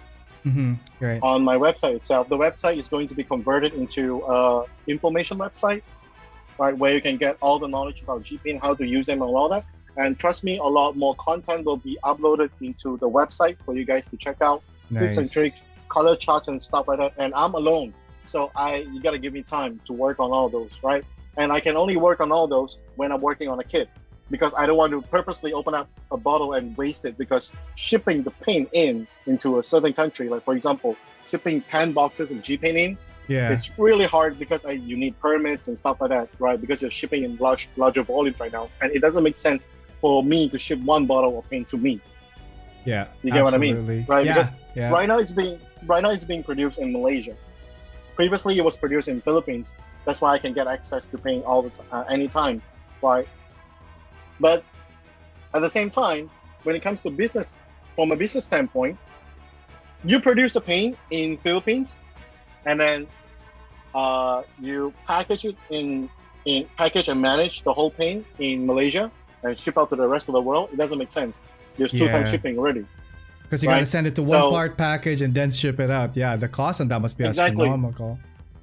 Exactly. At one point, the first version of G-Paint, we were sending somewhere around 300 to 400 liters per color to Malaysia each week. Holy cow. That's a lot. So to be honest, we didn't make any money out of it, because on the website itself, international shipping, it used to be only $10. Yep. But with COVID hitting and all that, I don't think it was. And no, I mean, on the website it displays as $10, but at the back I'm paying additional $25 to the shipping company. Yeah. Right. Because the whole plan is to let people try G-Paint, right? Mm-hmm. And now we streamlined the production. Yeah. Right. I got a real production line going on in Malaysia, currently closed because of the spike of COVID. Yeah. But it was done already, and all the paint is on the way. It's on cargo right now to US, to Europe, to South Africa, to Japan, to Taiwan, and Hong Kong. We've got more than 18 countries on board right now with G-Paint, and with the new one as well. So be patient. When the paint arrives, then only we start selling, because I do not want anybody to start pre-orders. I hate pre-orders, because pre-orders raise a lot of concerns. When is it coming? Where's my money? Yeah, exactly. Right. The stress level on that must be off the roof. Exactly. On top it's either I sell it when I got the stock on hand, or I don't sell it at all. Yeah. It's just like that. So we're waiting for the cargo to arrive. That's it. Right. It's gonna be soon. Within these 2 weeks, it's gonna be there, and sooner or later, everybody can try out the new G-Paint and really try out the new colors as well. It's more vibrant. It's better coverage, scratch resistance, and definitely it's primerless, because I have proven it already ever since the Exia that I did. I saw that red scratches that you did on the paint, that you tried to scratch it. That was pretty cool. Exactly. It's So the whole thing is because I post my Gundams a lot, right? Yeah. And back in IBO, when I was posting all these fighting scenes, there's a lot of scratches, right? But you can't see it because the whole kit was weathered. Yeah, to suit so the it hides diorama. into it. Yeah. Exactly. So recently, I do not post. Recently, I still post, but I do not get scratches anymore because of the paint. It's scratch resistance, right? But it doesn't mean that you can drop it from 20 floors and expect it to be brand Oh new. man, I was Come gonna on. drop it from my building all the way down and be like, hey, fall No, test, guys. man. G-Paint, fall test, balcony test. Awesome stuff. We're gonna get more into G-Paints in a bit. Let's circle back. Let's talk about some of your work here. Actually, wait, let's see what's going on here at the chat here. Sorry guys, was passively listening while they were baiting the dogos. What are you talking about, Randy?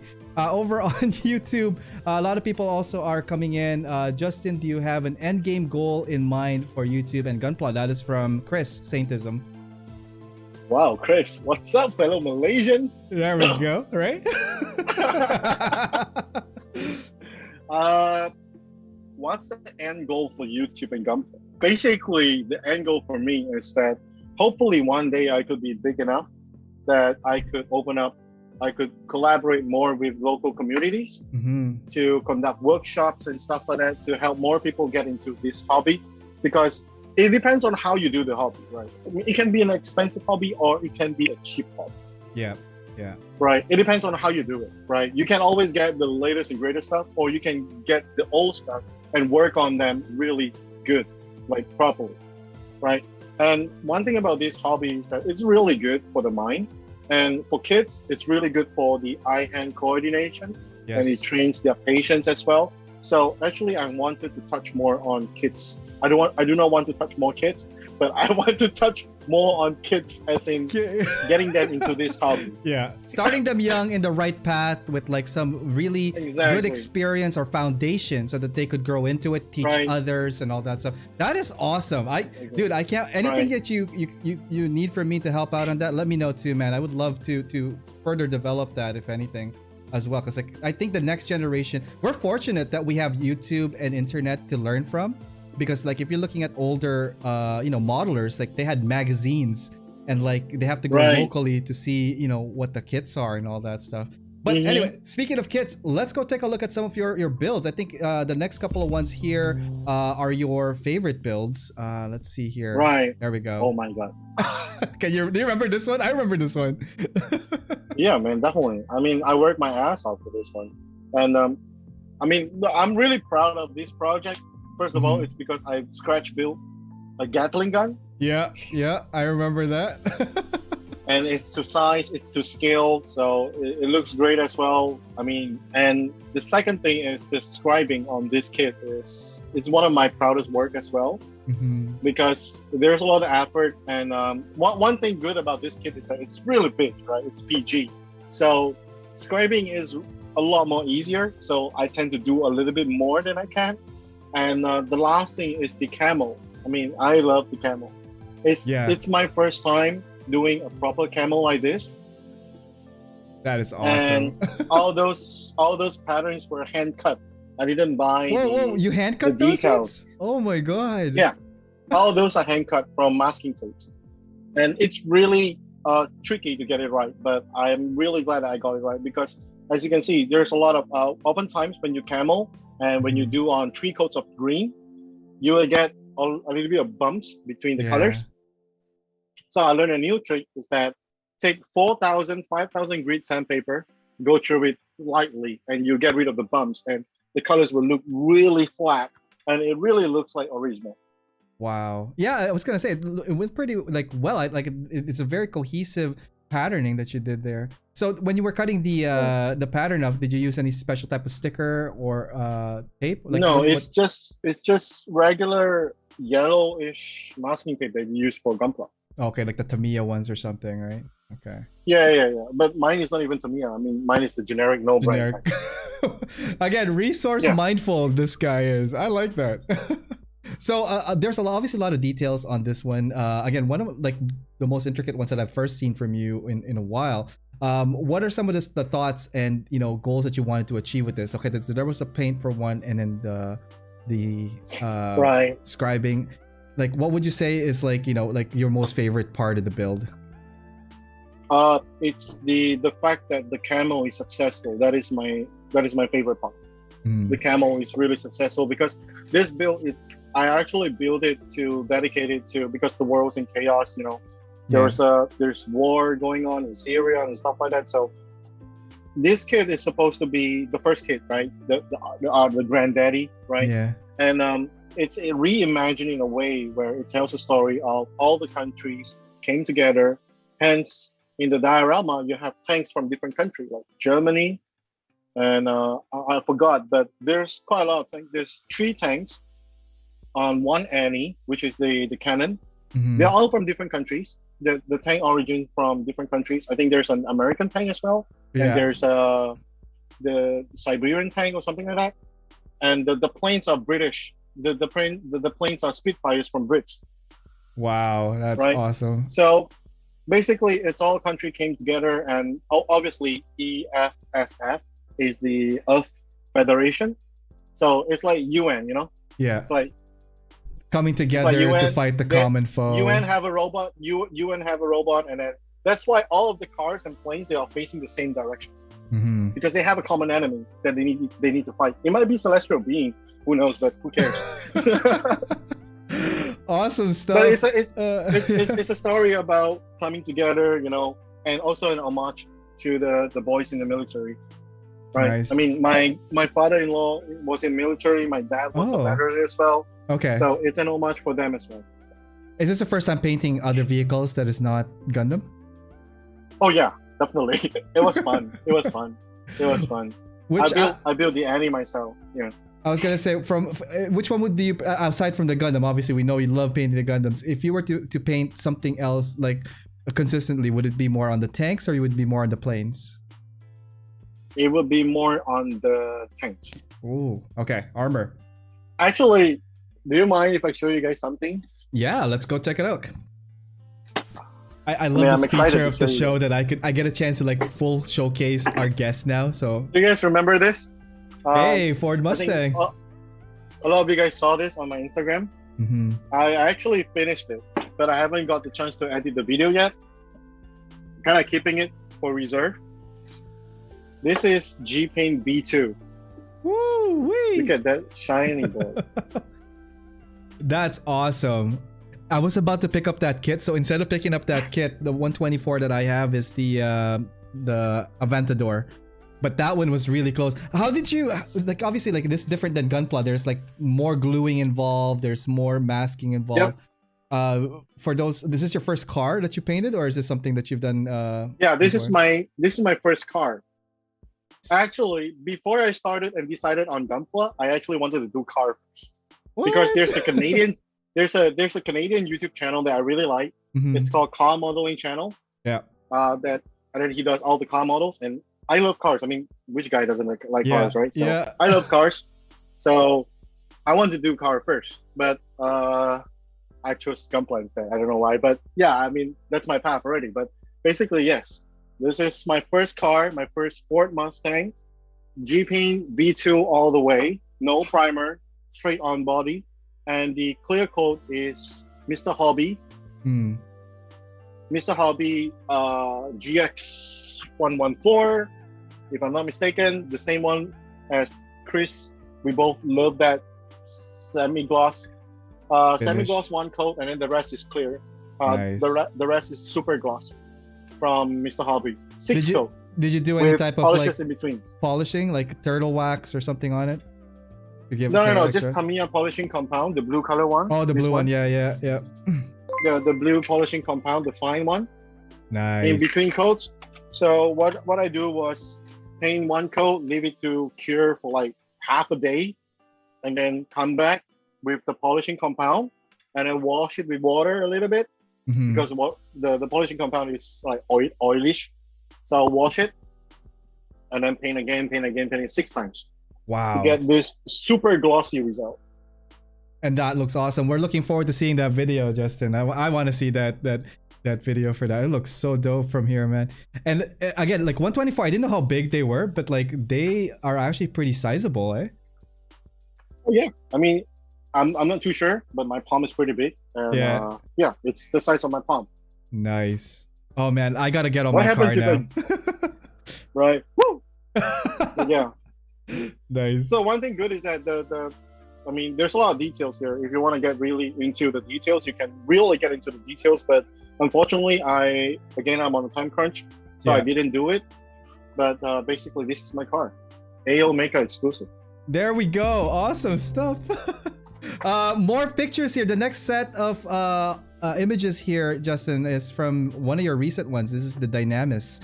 And this is, I think you are using the V2 now for these paints? Yep, this one is, again, no primer paint. Mm-hmm. One thing about this kit is that the modification work that I did on the head, on the chest, on the shoulder, and on the legs and on the knees as well. So as you can see from side view, I mean it's more clear on the side view. Yeah. Oh, let me get to I the did side a view. lot of I did a lot of modding, just like how they did the modding for the resin kit. Right. So this is all done without using the resin kit. So all these, like you see the chest, the original That's chest is so really cool. flat. Yeah. The original head is really flat. So what I did was I used putty and reshaped them. And for the chest pieces, for the waist piece as well, I used a lot of flat plates stacked together and glue them using cement. So one thing about cement and super glue, the difference is that cement, they really bond by melting two plastic together, so there's no seam anymore.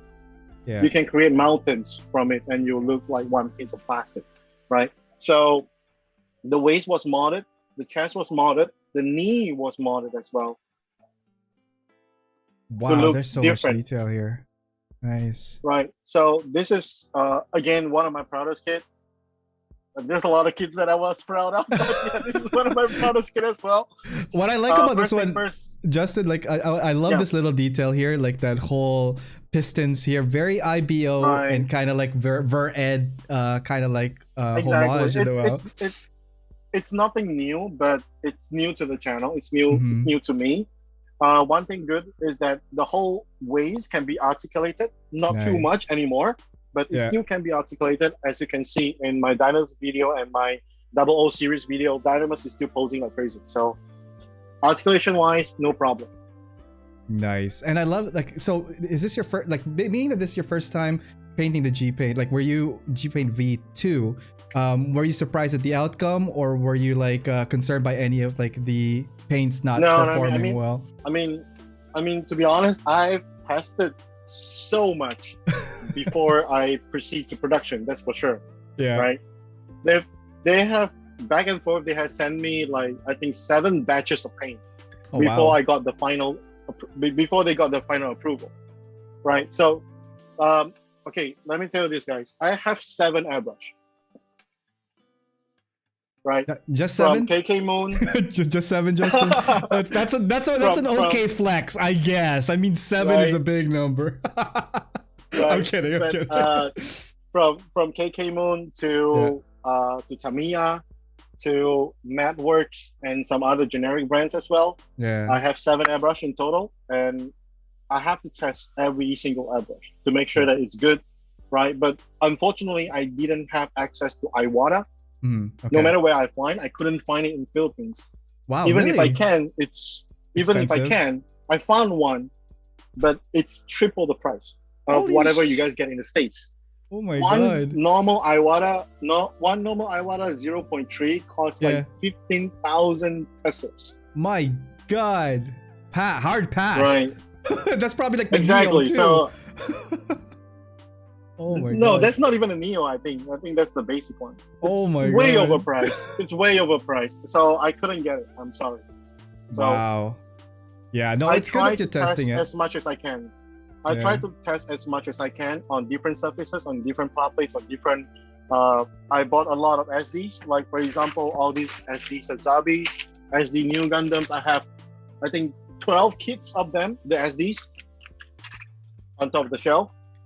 Wow. Just to test. So Taz over here in Hawaii, he says, "Yo, hit me up. I'll send you one to you."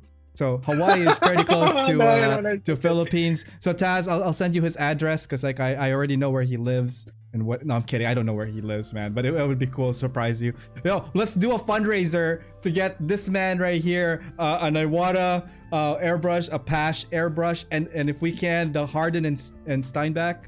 Harden and Steinbeck? Oh my god, Harden and Steinbeck is so expensive. That is like the cream of the crop, apparently, of all. Right. I don't have one. Like that is like $400. $400 average. All But it's so- really good. It's really good. I know. we, I know. we got to what you got to do is we're gonna do a custom Gundam, auction that off, and raise the funds to get this man right here. It's released the harden for Justin. No. It's too much. It's too much. It's too much. I don't need really good one. Yeah, I mean Yeah, it's it's good the because like wing. it's basically you got to cater to the people that has the mass use, right? Like people that are using Yeah.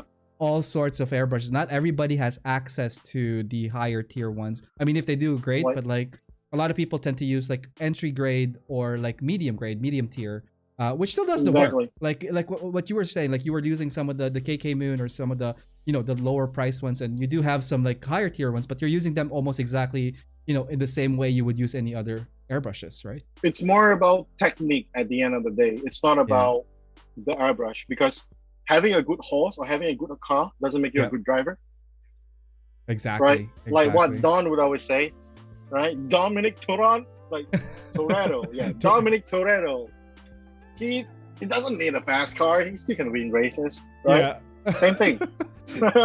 Yeah, he drove backwards on a flaming car in the opening scene. Right. And like that one, I forgot which one it was. Was it 5? Fast 5 or something like that? Anyways, like yeah, the best one is what is it? Tokyo Drift. It's not about the ride, it's the rider. Exactly. Oh man, we're gonna talk Fast and the Furious after this one. Then. Next up on deck, we have the Wing Zero custom. This is what we use for the ads. Obviously, one of your favorites. Well, one of your awesome works, by the way. And I love Wing. What can you tell us about? What's the story and why is this your favorite, man? Because it's the last one of a very high year. It's my last kit for 2020, and 2020 it's a life-changing year for me. It's the year that I achieved my dream of becoming a full-time YouTuber.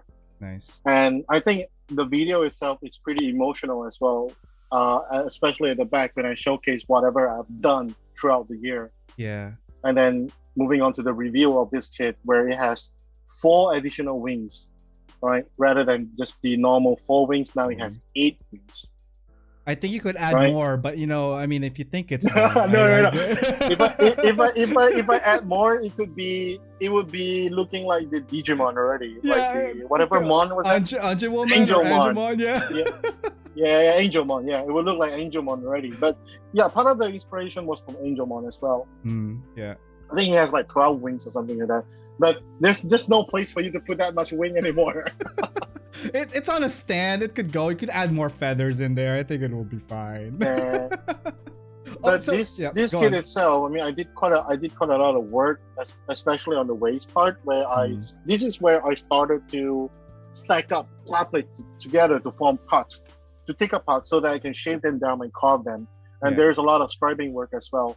And the color is the homage to my most successful video, which is the Barbatos, and which is also the color of the brand, right?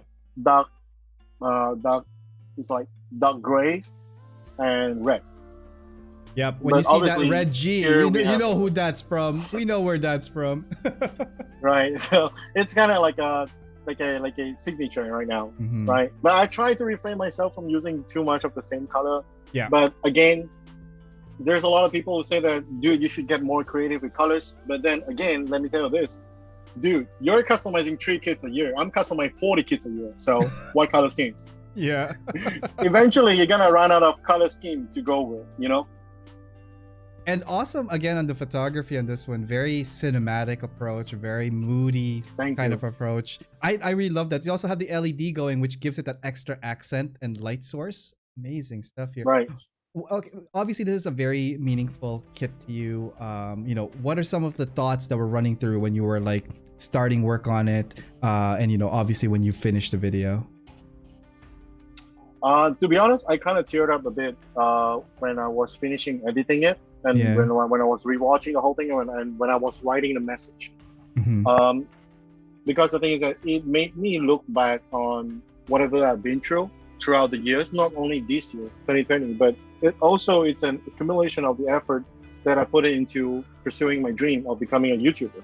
Yes. Right. Yeah. Throughout that 7 years, 8 years right now, 7 and 8 is the Studio G year. But previously it was really hard, right? Because you're posting without people watching, and then you're promoting, and then your friends laugh at you because you get no views, right? What? So, wait, you got that? No, that's some bullshit, man. I don't know, man. Dude, That's bad. I mean, people do bad mouth, you know. People What? just want to find something to talk about. Yeah. Right. And nowadays, they call me up instead, right? But whatever, man. I don't care. That's no. The thing is, it's part of the journey, and I'm glad that like you've successfully gone through all of that, and not broken down like and just kept going, which is good. I mean, like I'm not saying you haven't. I'm just saying from the looks of it, it's very inspirational for people to look at your channel, and the growth. And again, with like your work have been very motivational to a lot of people. Obviously, people in the chat on this one here. So when you were again very emotional Kit on this one. Now that it's out there, looking back, do you see this being something you want to do like annually? Do a reflection kit or something to commemorate a year passing? Definitely. So at the end of the year, I still don't know what's gonna happen, but I'm pretty sure you guys gonna see something black, white, and red again. That is awesome. Let's go to the next one. This one is the Banshee, the MGEX. I remember this. So the MGEX. I want to chat about that real quick. It was very painful for me to put the wiring in all this, let alone trying to paint it. I was cursing so much trying to bend the wire, especially on the leg where you have to like go up and around and then fold it in just so like it secures on the leg. Dude, tell me about your experience on the Banshee from start to finish. I want to know what you think about it, man. Right. So first of all, it's a misconception of MGEX. I put the double quote on the EX.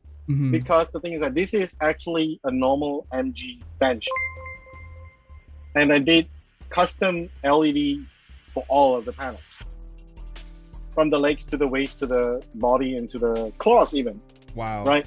Yeah. So because previously before this MG Banshee, I did the MGEX Unicorn. Yes. Right. Yep. And then after that, I was thinking, once I did that already, I gotta find him a villain. So let's do MGEX Banshee. Yeah. And if it doesn't light up just like his counterpart, then it doesn't make sense anymore. So I challenged myself to do LEDs for the full body. And usually people do that for PGs. Yeah. But I'm really glad I did it with the MG. But it was a pain in the butt because I was gonna say, because midway through posing, you will get misconnections, definitely, because the wires are not ribbons, right? Yeah. That's the problem. The wires are not ribbons. So once you bend too much or back and forth, or you're trying to find the best pose for him, you're gonna risk. It's not. The wires are not broken, but they are thin. Yes, they are. Where the lights are not efficient anymore. So sometimes it's like when you squeeze it, it came back. Did you get a lot of that? Did you get a lot that when you were working on this? Well, I gotta say that this is not as good as engineered as the MGEX. Obviously, MGEX costs like what, 800, like what, 250? Yeah, $250. This is like what, $60? Yeah, less than that even, right? So definitely the DIY part comes into play. It's not as solid as the MGEX, right? You still get some misconnections here and there, but once you twist it enough, you'll look good. Right, the lights will come back on. It's not broken. The connections are not broken. It's just that the wires are bent too much. Yeah. And some of the wires, because of the position, it was clipped as well. Because you gotta feed back the parts, right? And there's only so much part that I can shave off before the kit becomes super loose, right? As you can see, every panel was lit up. Yeah. Even the two spikes. Holy cow, dude! This is amazing. I love it. Right, and then, and you see even on the hands, which is on that part, because I try to mimic wherever Bandai placed the LEDs. Yeah, and it's very tricky because like, it's tricky where they put it. Yeah, because like there's also this like overlapping parts, or like this part needs to go first, then this, and then you could the wire barely like skates through that piece. And guys, if you guys have not built an MGEX, let me tell you, like, okay, let's talk about the price point real quick. It's expensive, yes. Is there a reason for it being expensive? It is super engineered. Now here's the tricky part. It is definitely a challenge for I wouldn't recommend it for beginners. I don't know what you think about that, Justin, but like this is not something that you would pick up as your first kit, IMO. However, the takeaway from that one is the MGEX is Bandai's first approach where it's like fully integrated system of LEDs. Whereas a lot of people do the DIY stuff, drill holes. You probably see Mike Silbor or Otaku Builder doing their LED work. And then Justin, your take on this one, a lot of the stuff here also you modified to like, to make it work with the lights, right? Yep. And also the color, like the color of this one is that yellow orange color, whereas the stock for the MGEX, I think it's just red and green as they switch with before. Yeah, just two colors. So it's impossible if you take an MGEX and turn it into a Banshee because the LEDs doesn't match up. Yeah. Holy cow! Right. You can paint the transparent part of the MGEX, the transparent lighting part, to orange. But when you put red or green onto it, it won't look this. It won't look like this. Wow. What are the paint that you use for this one? Are you just carrying your Studio G paints for this? This is all my work that I'm showing here. It's all G paint work. Nice. Other than the metallic, because I still don't have metallic line for G paint yet. Here I do a pattern. Yeah, I was gonna say the carbon fiber looking thing, right? Exactly, but it was done using stockings. Like ladies sexy pantyhose. Hey, they're useful. It was useful. Exactly, it was actually my wife's. She didn't borrow, but I asked for it and she gave it to me. And yeah, let's do it. You did replace it after, right? You did give her a new set, right? No, you haven't. No. Okay, all right. I'm looking for more now. Christmas is coming around, so we'll get that going. Here's a couple of more. I went backwards. I was trying to get more of the shots here. Again, awesome shot here. You did a video for this as well. I think there was a process build and then the turnaround build for this one. So check that out, guys. You know what's funny? I was gonna say like I forgot who it was. I was talking to someone and I showed him this picture, and I think it was my friend Dave, and he's like, "Oh, I have carbon fiber stickers as well," and I'm like, "Dude, I don't think that's carbon fiber," and that's why we had to go back and look at what you did. So. Again, like this looks like a really good pattern to use. You use the pantyhose. There's a trick, not trick, the method for that. But like for those guys that might be not too good at like doing models, like what are some of the advices you would give them if they're gonna try to do the pantyhose effect on this? I would say try to practice on stretching the pantyhose because the only way you can hold it is you cut up the pantyhose into like small strips or small squares, and then you hold it against the part, you pinch it so that you can hold it in place. Try to move the pantyhose around because they are still movable, right? To get the correct pattern. But it's basically kind of impossible for you to not stretch it because pantyhose, when they are not stretched, they are pretty much solid, right? So you gotta stretch it. And the only downside of doing this is that when it comes to 3D parts, right, it's different when you're spraying on a flat surface and when you're spraying on an angle where there's corners involved. Because when the pantyhose are stretched, they stretch like like the face, like they stretch like this. Yeah. So the pattern will be slightly skewed in a way if it's stretching the corner. Exactly. But this is the whole reason why I didn't do the whole piece, where I do like spots of it instead. And to hide the fact that it can't be perfect. I was gonna say too, and again, it's well executed. I really love how it turned out. Like, did you do other color practices before you settled with the black and silver, or did you go with like this straight as your first attempt and we're gonna go with it? This is my second attempt. The first attempt was done with white and light gray on the MGX Unicorn. So this is my second attempt. I don't need to practice it anymore. I kind of know what I was doing already that time. Nice. And don't forget, guys, Studio G is going to be selling pantyhose in the future, so watch out for that in future releases.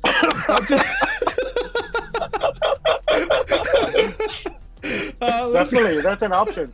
Right, G Studio pattern. Stretchable pattern material. Dude, you buy one stocking, you could produce how many packs of that? You sell it for $1 each. $1 can get you a pattern that you could use for life. I'm just saying. I'm just putting it out there, guys.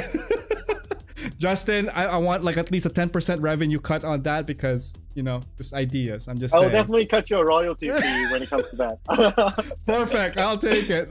Next up, again, this is my favorite. I don't know what it is about this kit. I think you know what it's about the kit. But when I saw this post, I was like, oh my god, I nearly want to do this color scheme, but like it was just so done amazingly, Justin. Let's talk about the Kyrios MG. Why is this on the deck? It's because I built my first wing out of nothing. Yes. Right. So it's really hard to conceptualize a wing, right? So I kind of model it based on the Destiny, based on the experience I have with Destiny and Vidar last time. Yep. So I remember how the wings spread out and everything. So I did 4 wings for him. So I think there's a picture of it at the back later on. We can look at that. Yeah. But the other thing that about this kit is that there's a lot of plot plates that was added as well to change the look, because originally the kit is really bland, right? If you look at the original Krios, it's really bland. It's really blank as well. There's nothing much to it. If you don't scribe, then it will kind of look like, just another kit, just another Krios. Curious, yeah. And one thing good about this Krios is that it has a lot of big panels as well. And given that it's a flight system, it's a transformable flight system. Yeah. I gave him a lot of vents. Like for example, custom vents on the chest flap. You can see that inside the light. Yeah. I scribe and chisel out an indent so that it will look like a grill.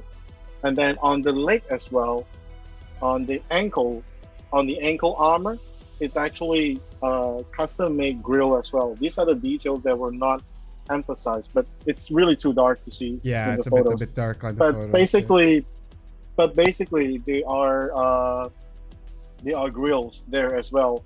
So that is one of the philosophy, and the whole color scheme is that he is brainwashed and he was transformed into an evil one.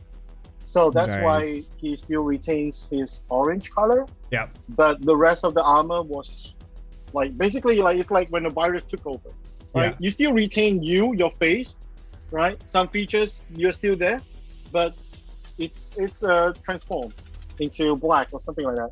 Right? Man. And the whole reason why it still has the celestial being sticker. I'm pretty sure there's some people who question like, if it's A-Loss Krios, why is there still celestial being? Because he was brainwashed because he was brainwashed by Vega. He was not rebuilt. He was brainwashed. Yeah, it's that way you could still get the branding. It's kind of like Superman having the S, even though he has like a black suit, right? Yeah. Exactly, just like Black Goku. He's still black, but he still looks like Goku. Right? So something like that. But yeah, basically, there's a lot of effort that goes into the wing. Only the wing itself took me close to a week. Oh, wow. Consistently, at least 10 to 12 hours a day. Because every single wing panel has to be scribed, sanded, and tapered. All the edges are tapered to an angle, as you can see. That is amazing. And it's like, what type of plot plates do you usually use? Like, what thicknesses do you tend to use when you're working on MGs? Working on MGs, I usually use 0.2 to 0.4. Okay. If I'm looking to mod the part, I would combine 2 0.5 together, so that I would have a thicker plate to work with and shave it off a little bit. Like, for example, on the waist, it looks like the dick, right? The orange strip on the waist. Yeah. Right? So that was actually because the waist part is also the landing part, right? One of the legs. So I was thinking like, you know what, just add custom armor to that so that when it lands, it will land more cushionish. Yeah, pattern. Exactly. It has a big, it has a dick to land on. So basically, yeah. So like for example, on that strip itself, it's a single strip of 0.5 strips and then tapered on both edges. So when it comes to tapering, you gotta really practice with those sanding techniques because you might get skewed or something like that. So a lot of practice on tapering the edges. Yeah, and the thing is, like, if you don't taper, it's gonna look like blocks. The thing about that one, oops, sorry, wrong button. I was gonna try to zoom out.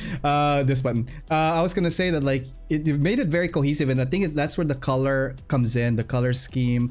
harmony and then like emphasis on details. I want to talk about like some of the details here that I noticed, and what I really like are these like the red ones here, the accent details.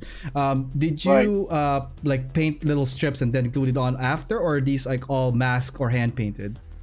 Oh no, I mean previously I used. And there's our first technical difficulties tonight, guys. Uh-oh, I think we lost Justin here real quick. I'm gonna bring it back to me and see what's going on there.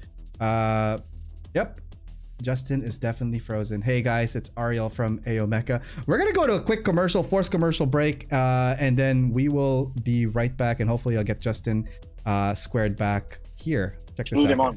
Oh wait, hang on. Did we get him back? Hey Justin. Yo, what's up? Hey, yeah, you were frozen for a bit.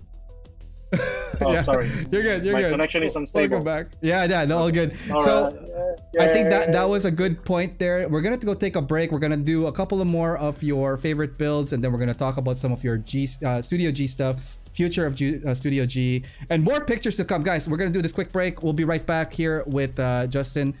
So stick around after this commercial. Hey, what's up guys? It's Ariel from AO Mecha. I just want to let you guys know about all my other social media outlets if you haven't had a chance to check them out at facebook.com/AOMecha, on YouTube, youtube.com/AOMecha, on Instagram, instagram.com/AO_Mecha, on Twitter @AO_Mecha, and on Discord, fairly new. That one is AO_Mecha, #3414. Anyways, hope to hear from you guys. Through any of those platforms, feel free to DM me or PM me, as well as emailing me. My email is aomecha.info@gmail.com. Just want to let you guys know that this episode is brought to you by USA Gundam Store. Please check them out, www.usagundamstore.com, and save on your purchases when you use my discount code AOMecha10. All right, let's get back to the show and see what's going on there. Hey, welcome back, guys. My name is Ariel, and you're watching AO Mecha Live. Tonight is a spotlight episode. We're joined by Studio G, Justin Tan. We're going to be talking with him in a bit, but I just want to say thank you guys for tuning in, both on YouTube and on Twitch. I just want to say hi to everybody that's tuning in. Quick hello to people here on YouTube. I see George, I see Dido, Gunpla, Mike Libid. Looking forward to that Mustang vid. Me too. That's awesome. Again, Taz is here. Don has switched over from Twitch to here. No, go back to Twitch, Don. Or watch them both. I need you to be on both. Can we do that, please? I'm just kidding. Thank you again, all the way from Germany. There's Don. Mobile Suit Hanger is here. Let's see. I want to read some comments here. Kev is saying, well done, Justin. You deserve your success with your work ethics. That is awesome. Mobile Suit Hanger. Yes, Studio G inspired me to make more custom builds. Let's see here. Dido is saying, Studio G inspires me to create monster gunplas too. Keep us inspired, bro. Oh my god, lots of stuff pouring in here. Anthony Ariello is saying, Justin is one of my all-time favorite builders. He has inspired me so much over the past 2 years watching his videos that I tend to push myself to try new things while I build. Let's see who else. Let's see. DT Warrior. Hey Justin, put me down for a box of pantyhose. Yes, my first 10% freaking cut on that. We got that going to DT Warrior all the way in Florida. Let's see here. I want to try those pantyhose. That's from Mike Libid. Just logged in to see those epic scratch build wings. This is from Millennial Model Mayhem. Thank you so much for that. Nicholas Seada Sanchez in the house. Mech Dio all the way from New York. How's it going, buddy? And okay, yeah, I think we're caught up with YouTube. Over here on Twitch, I just want to say big thank you to the people that have been following the channel. Shout out to TJ Kun for following the channel. Let's see here. Sheenister21, Guardian_Bear1338. TYA Stig 50 has resubscribed for another 2 months for the channel. So thank you so much for that. Really, really appreciate your support for the channel and getting more of these spotlights going. Lastly here, Captain Ramius followed the channel. So thank you for that. Skyers also joined us. Skyers, I totally was just talking about how you totally dissed G-Paint, and we're gonna totally grill you once we get Justin back in here, because you made fun of his yellow, and I think he's butthurt about that. I'm just saying, I don't know what I'm talking about now. Over here, let's see here. Selling a stretching tool. Captain Ramius, I'm getting my paints tomorrow. So hype. That is awesome. All right, let's bring Justin back and talk with him a bit. Hey, Justin. Welcome back. But So first and foremost, we have buyers, we have backers. I think what we need to do next, Kickstarter. We're gonna call it Studio G Stretchy, like SGS. All right, I could warehouse some of the stuff here. I could even manufacture some of them little packets for international use, North America purchase. I could be your outpost. I'm just saying on that. Right. And I think we're gonna kickstart that later on. Skyers over here on Twitch. Hey, tell me how he got that orange to work so well. Actually, yeah, let's talk about briefly you touched base on the yellows and the oranges. So the biggest thing there, my takeaway, and correct me if I'm wrong, is to have the white paint first applied or some kind of like color backing and not just a darker color, because like you're working with a light and a weak pigment material, right? Right, definitely. So I saw the Facebook post on Site 6, the group yes! that you guys have. So that is one of the things that I would like to address as well. So I'm really sorry for the terrible experience, because the thing is that the paint, I can only accommodate so much universally. For example, like look at a universal remote that you buy in big box stores, Walmart or whatever. They work, but they don't always work. They don't 100% work with everything, right? So sometimes you gotta tweak it a little bit, like G-Cell. It's universal in a sense where the limitation that I can test, right? It's impossible for me to test every situation, every temperature, every humidity, every situation that you're spraying on. So I can only do so much, right? The rest is up to, let's put it this way, common sense and a little bit more experimentation, right? So G-Paint will definitely work if you experimented even more and just try to use the paint more and more. Once you know a product more, you know the ins and outs, right? And when you get that knowledge, please share it with everybody that you can, because the thing is that the brand is new, the product is new. Just like when Apple first came out with iPhones, there's a lot of critics as well that, touchscreen doesn't work, and look where we are right now, right? So basically, it's the same thing. Back to the yellow issue. White color wise, I believe that the white color is okay. It's just that it depends on you on how many coats you want to put on, right? For my take, when I was doing the Krios, because I actually painted the gray first, right? And only I painted the orange on, especially on the wings. So how do they work so well is that I take my time. I really take my time when it comes to painting white. Make sure that it doesn't droop. Make sure that it doesn't cloud out in the corners, right? And I spray personally with 30 to 40 PSI because I work fast, right? Sometimes it's not just about the PSI that you're working with, but it's also the movement of your airbrush in conjunction with your holding hand, the hand you're holding your part, right? It's about how fast you spray, right? I can get a really misty coat around it, 1 time, 2 times, done. I'm just putting it aside, move on to other parts where I can do the same, and I do on a rotation. So by the time I finish all wings or all the white parts that I need to cover, the first part has already dried. Then I can do on the second coat. There you go. go. So in total, I'm not saying that this is the best white ever, but this is not the worst white ever, right? It depends on how you use it. Right. Sometimes when it comes to airbrushing, it's not only about speed, it's not only about PSI, it's about your distance, it's about temperature and humidity as well. Right. I live in a in the part of the world where it's constantly 33 to 40 degrees all the time. I was gonna say it must be really stupid hot out there just to paint. Like, how do you cool down? I have my aircon on almost 24 hours. I got 2 fans. I got 2 fans. One is a roll-on air cooler that is constantly blowing my leg. Okay? Constantly blowing my leg 24/7. I have an aircon unit over there, and I have a fan that is cranking up to the maximum over there as well, just to keep the room temperature down and manageable. Yeah. If I don't have all this, bye-bye. I'll be sweating through my pits like crazy. You will be a lot thinner though. That's the plus side on that one. But according to Chris, you look already sexy, and I kind of concur with that one. Everybody else, I think, in the chat will definitely back that up. Speaking of sexy, let's take a look at the next couple of sets here. Hopefully that answered Sky. Actually, Sky has a couple of follow-up questions here. Wait. Hang on. Yeah. So he said. When you painted the So- orange on your Curios, what was your method to get the smooth orange? Did you base with white first? White was fine. I had trouble with the orange mix. How many coats did you do over dark plastic? Ooh, good question. Let's Right. do So a over minute dark- on that one. Yeah. Okay, over dark plastic, first thing I did was painted them white first. So Mhm. the thing about orange is that the orange pigments are slightly stronger. So what I don't need to do is to get everything pure white. Right. As long as it's whitish, then I'm cool with it. I can move forward with orange. So same thing with orange. Warm colors are generally less invasive pigments, which means they don't take over colors that easily. Right. Yeah. What I do is, again, light misty coats on top, slowly, first layer, second layer, let it dry. Okay? So wait, let me correct myself. It's not layer.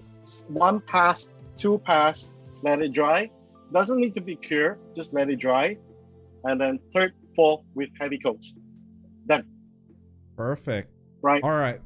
Right. And Oh. it depends on the orange mix as well, to be honest, because in terms of orange, there's a really light orange and really reddish orange. Yeah. If you notice on the Creos, it's really reddish orange because that is the orange that was mixed according to the Creos armor, which is a little bit reddish as well.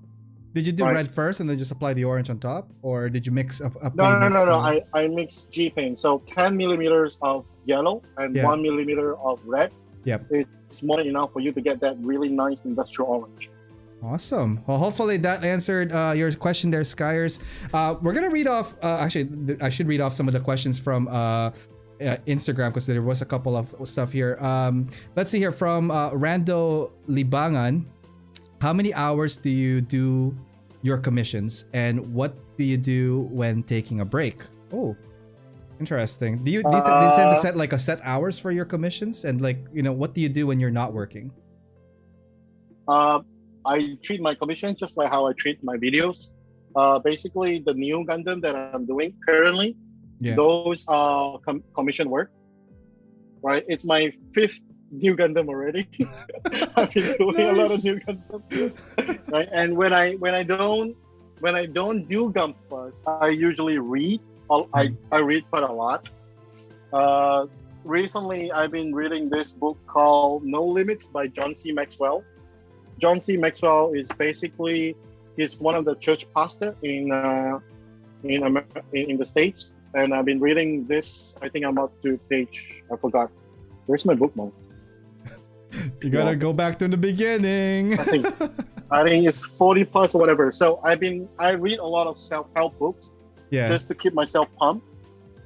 I don't read novels like Harry Potter or Lord of the Rings or anything like that. I'm not too much of a fantasy guy Yeah. when it comes to books. And I commit myself to at least doing half an hour or an hour read every single day whenever I can. Nice. So Actually, I think that is really important. it's funny how I'm gonna talk to you this offline, but like I see a lot of similarities of like our process. I do enjoy reading self-help books too, like nonfiction, kind of like things to progress. The last one I was reading here was the last one, The Power of Habit, because like I've been trying to course change a couple of stuff here, and I also have that $100 hustle. So it's kind of like starting off with something and then just kicking it off, because like I find that like I have a lot of ideas and then I just need to get it out, and I find that these books are very inspirational in regards to like, hey, stop being a lazy ass and go do something. Exactly. And also I noticed in one of your videos you were wearing the G-Shock, because I was like, I think we have the same watch, bro, but yours is black. I noticed.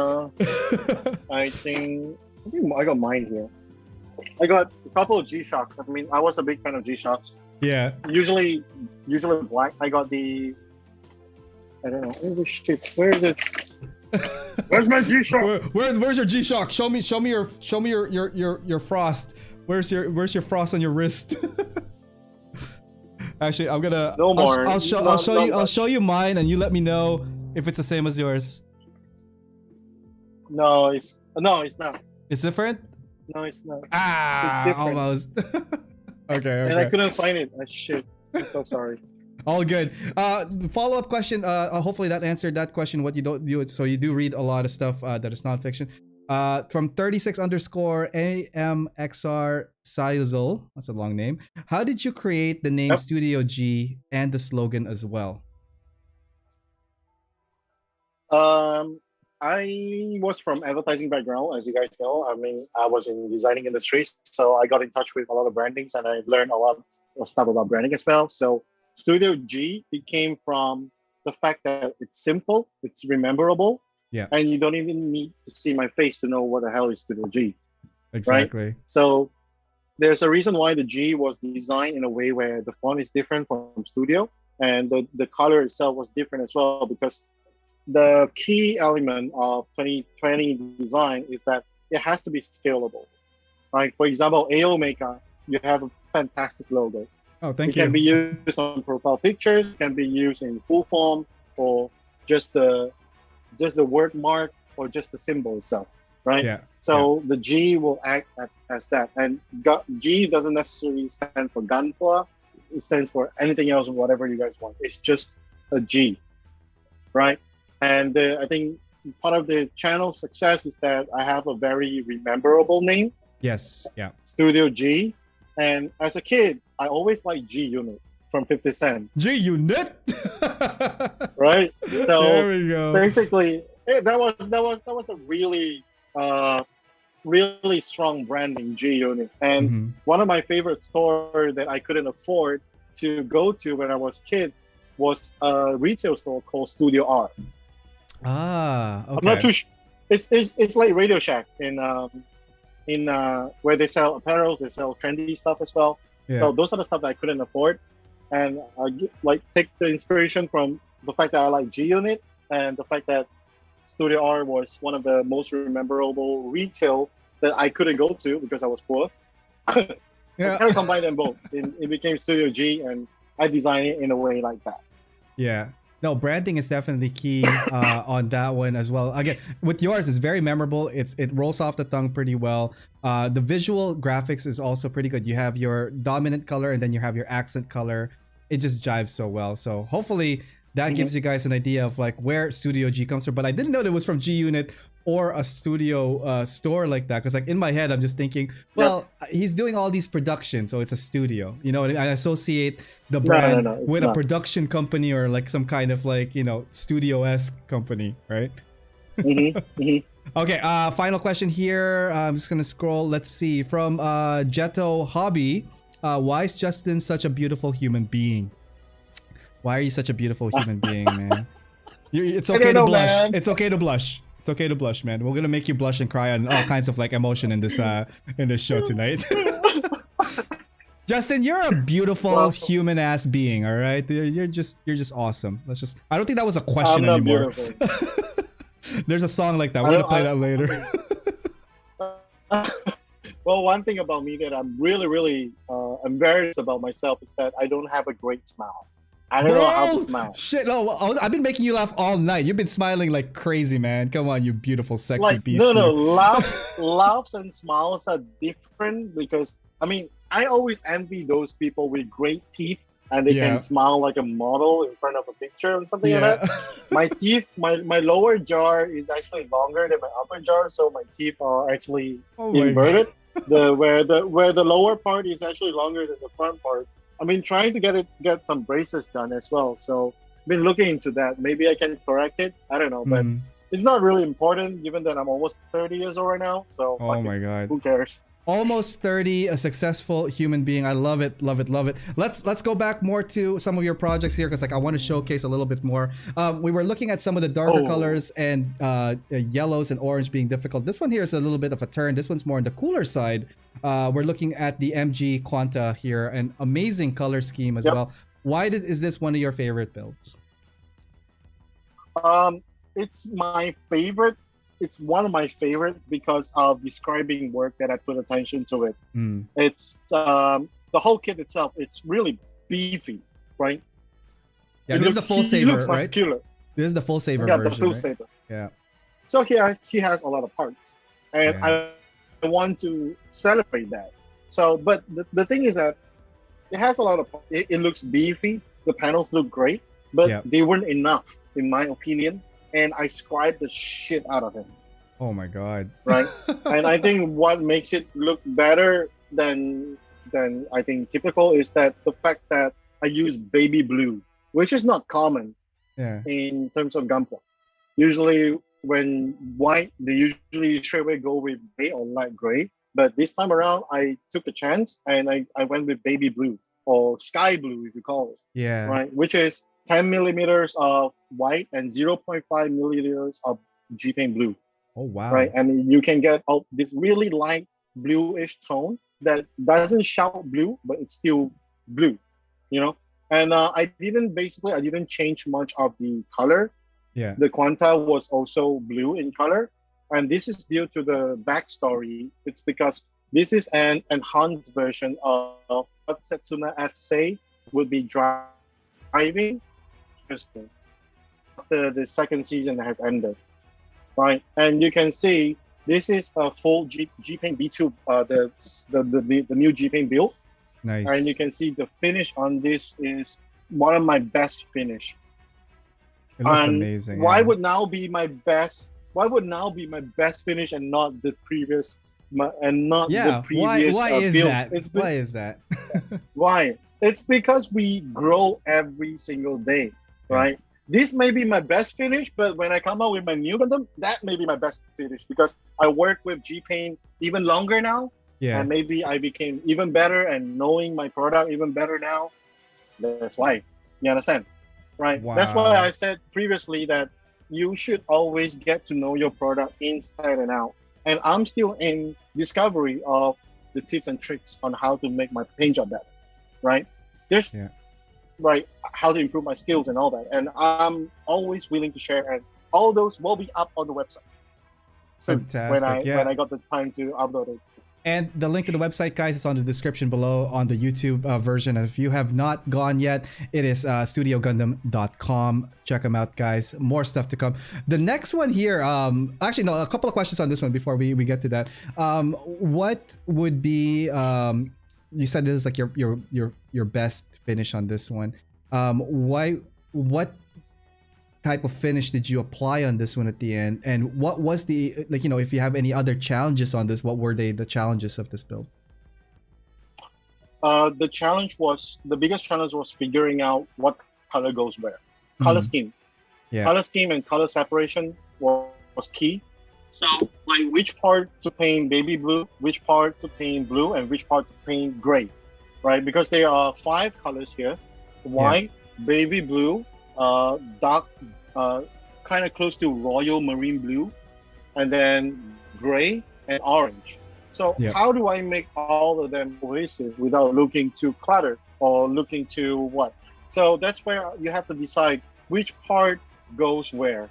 Baby blue goes between the armors, you know, whenever it's a panel, then it's gonna be baby blue. Whenever there's a joint, it's gonna be baby blue, right? Because you gotta imagine yourself like a real engineer when you're panel lining, when you're scribing your panel lining, right? You gotta make sure that it's realistic, right? How would they build the panels, right?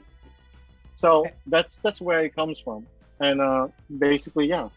Question for you on this one. I see a lot of scribing and all that stuff. I'm assuming that you've spent a lot of time also masking to get like the 2-tone separation colors between the white there, the blue and baby blue.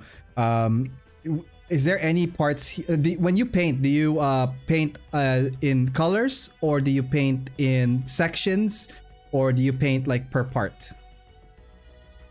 Okay, so basically, when you paint, you gotta be smart, and as in that, you know your color palettes already. For example, like I said, I have 5 colors here, right? Yeah. And which one is the lightest color? White. So obviously, I'm gonna paint all the white parts first, right? And then I will mask the white part, paint baby blue. Okay. And then after that, I will paint the blue part.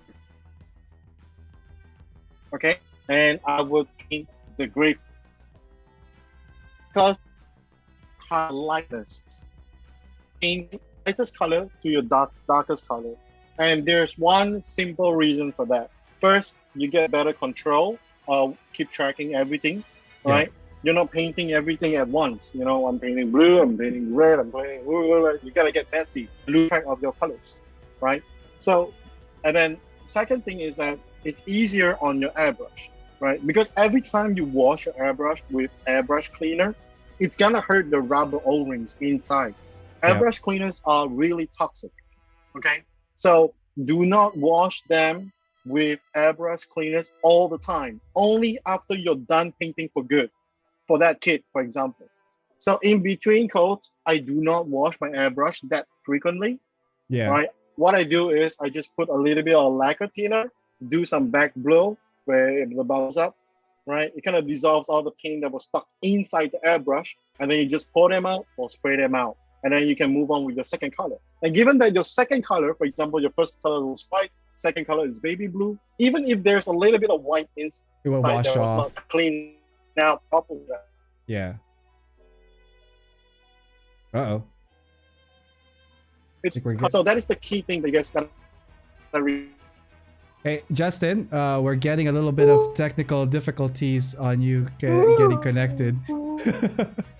So, hang on. Is Justin still connected? Well, you might have some technical difficulties here with him. There you go. There, we're back. We're back. There we go. Somewhat. Hey, stop downloading all them things, man. Can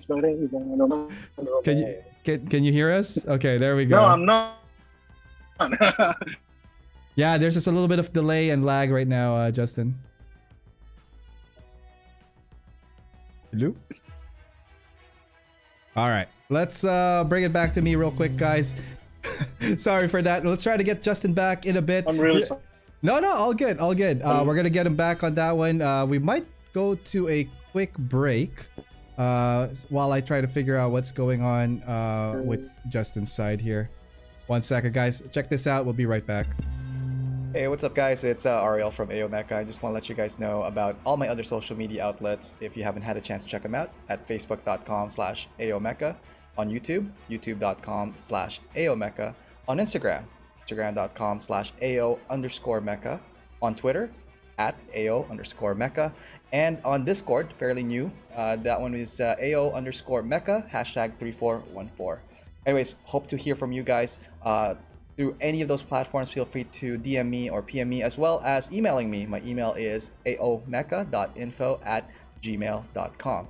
Just want to let you guys know that this episode is brought to you by USA Gundam Store. Please check them out, www.usagundamstore.com, and save on your purchases when you use my discount code AOMecha10. All right, let's get back to the show and see what's going on there. Hey, welcome back, guys. My name is Ariel, and you're watching AO Mecha Live. It's Spotlight here on Saturday night in Toronto. Hopefully, you guys are having fun. Thank you again, guys, for tuning in both on YouTube and on Twitch. I think I do have Justin back, but first, I just want to read a couple of comments here. Trickster C90, how's it going over here at Twitch? Thanks, that helped me. I'm going to give it another try once the paint is stripped. The colors do look great. That is from Skyers here on Twitch as well. Over on YouTube, guys, thank you so much. Let's see, let's pick a spot here. Let's start with Chris here. His comment is Ariel secret G pantyhose. Oh my god, no, it will be the G string from Dawn. Oh my god, are we actually going to make G pantyhose? I think that's a yes so far from both me and G string. Let's see here. I did the yellow straight on the Infinite Justice. I still think it came out well. Let's see here. Mobile Suit Hanger is saying it's always hot in the Philippines. Ang init! Oh my god, ang init pare, ang init oh. Oh no, that was Ariel doing some Filipino talk, and we're gonna get to Justin to talk Filipino in a second. Indeed, a few days ago it was raining. Let's see, skipping down a little bit here. I guess I need a new logo, and that's from the Plamotherapist. Agree, branding identity is key. Almost 30. Yeah, dude. No, Justin is like 25, guys. Just no, I'm 28. He's 25. He's 24 years old. He gets carded still. Let's see here. Last couple of comments here. Welly Gundam, Gunpla. I'm Welly from Indonesia and Builder Gundam, RG Gundam Collector, Gundam Photography. Hi, Welly. Welcome to the show. Okay, 4:50 a.m. Time to get some sleep. Good night, guys. That's from Don in Germany. Well, oh my God, we're gonna got a couple more chat here, but like let's try to wrap some stuff out. Let's bring Justin back onto the deck here. All right, Justin, I think we got you back now, which is great. Thank you. Oh, sorry. No, it's not you. It's not you. It's me. Oh my God, Okay. it is you. I was trying to get to. We have one volley of really awesome photos left, guys, and we're gonna talk a little bit of future for Studio G and some of his other projects outside of the kits. So let's go to that right now. These ones, the set that you did here, just putting some context on what we're gonna look at next. The Evangelion RG units are amazing. They are the bomb. My favorite from that is 02 because like one, I love Asuka. I love the 02 unit because I think it's my favorite. But all of these that you redid the colors for the customization on this is amazing. Let's start off with what was like some of the initial themes that you were thinking of for this before you started, and what were you trying to achieve with this set? Basically, with the Evangelions, I was just trying to reimagine them in another universe, I would say, where there are cross-cultural reference. Like, for example, the Double O was actually gray. The inspiration was the Gray Fox from Metal Gear, right? And then the 01 unit is actually inspiration from the One Punch Man. The Saitama? Yeah. No, Saitama, the Kobuki guy. Yes. The guy from the Beast House, So the colors came from there because, I don't know, I think all of the Evangelions, they look really fierce. They have their own specific look to them. And I still want to pay homage to their main color. Like, for example, the Double O is yellow, right?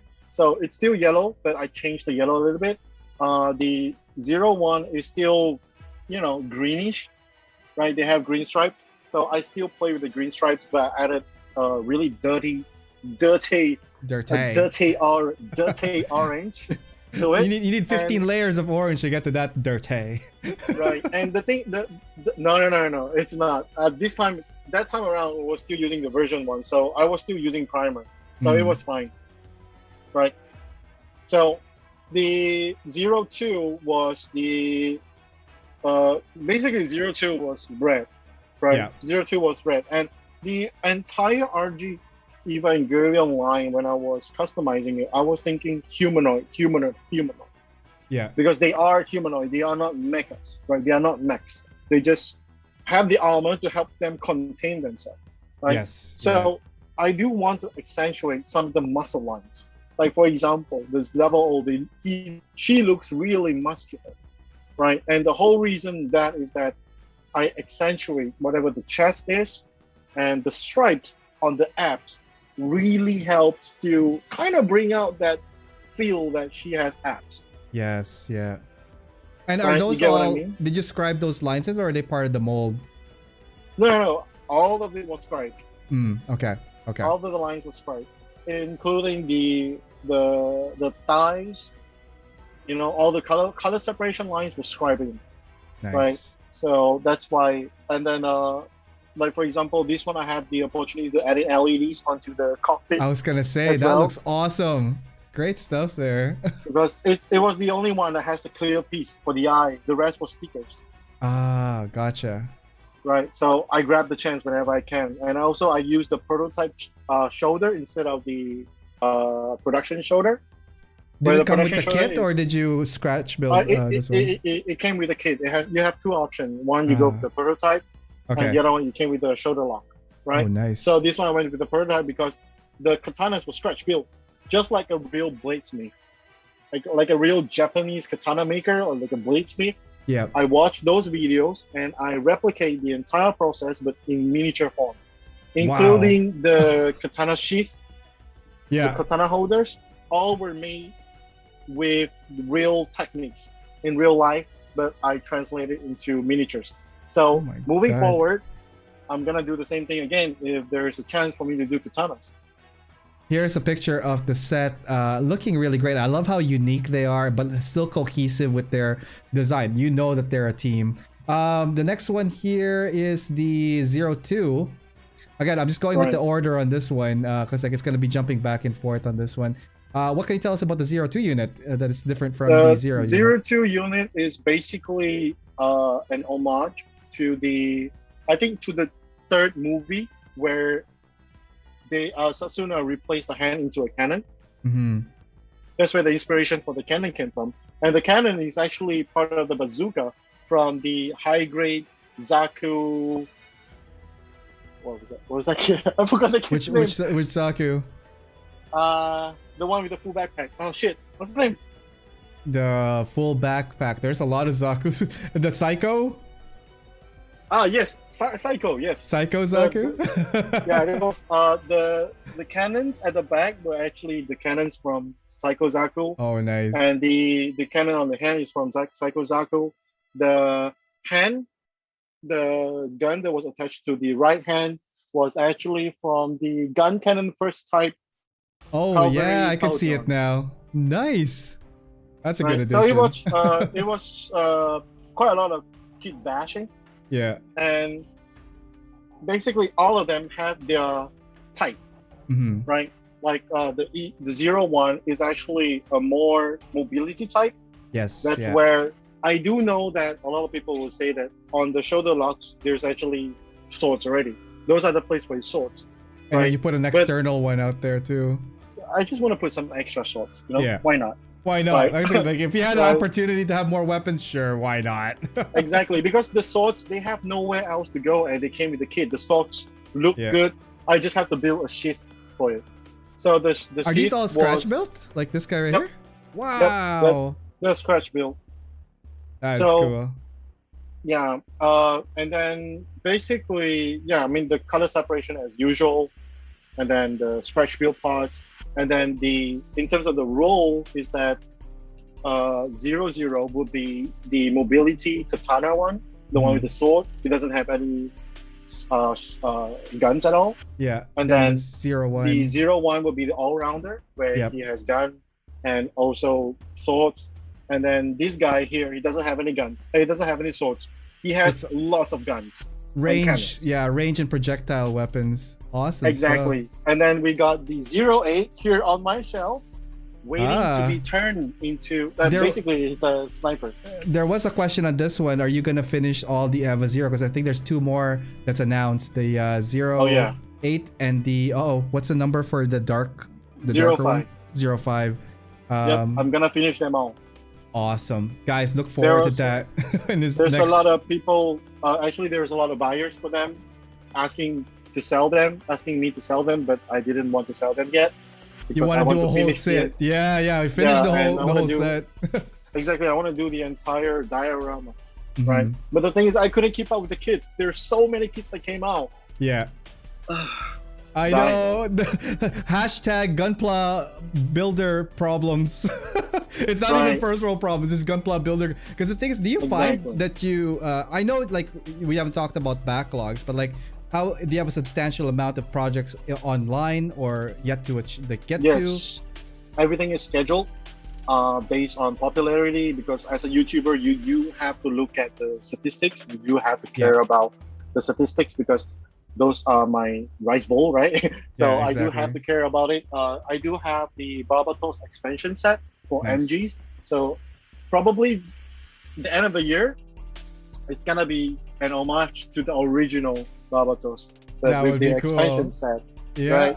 And then one of the surprise that could be again another AO Mecha exclusive is this.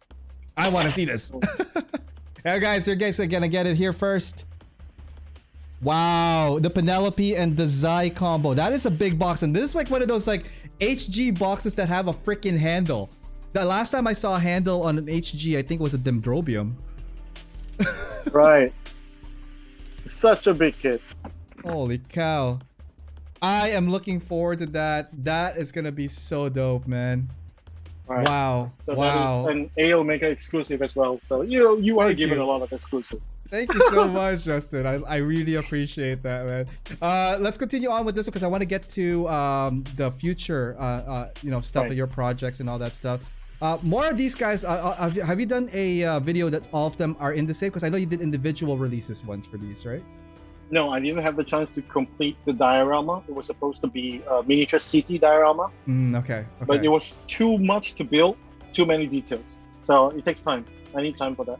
I know each one has probably its own, uniqueness, but like, what did you learn the most out of building a series of team like this? Like, what would you say would be like, hey, this is something that I'm going to remember for the next build if I'm going to do a team? Basically, try to do them back to back, so that you don't forget what were they, what were the previous one, and then try to write a storyline first before anything else. Like, for example, with the 00 series story, I actually wrote a complete script on what's gonna happen, who does what kid comes next, and blah blah blah. Yeah. And then only I start the production of the video and also the customizing. Nice. Oh, that's good. Wise words there. And always plan first, guys, because then it's like measure twice, cut once. That way you're also gonna save time on that. Awesome stuff. Let's bring it back to us real quick here. Welcome, guys, again, for those guys who's tuning in to AO Mecha Live. We do have a couple of questions here, Justin, that I'm gonna try to get to. There's a question over here on YouTube. This is from Gunpla Gamer. Question: are you going to do the MG Virtue when it comes out? Oh, for sure. For sure. The 00 series is not done yet. Yep. I'm just taking a break because when you have customized so many Gunpla from the same series, you get bored. Yeah. And you get uninspired because it's always the same frame, right? It's only the difference armor. I had that when I was doing the entire line of IVO, that I think 6 of them. Yes. And then it was really tiring because at the end of the day, it's all the same. They're just changing the armors, and same goes to the 00 series. All the frames of Dynamis, Curios, and everybody is the same. Right? And the thing is, like, you don't want it to all be like boring, repetitive, kind of like build here and all that. Exactly. Yeah. That's why I switched to New Gundam first right now, and then after New Gundam, then it's gonna be this Sai and Penelope. Yeah.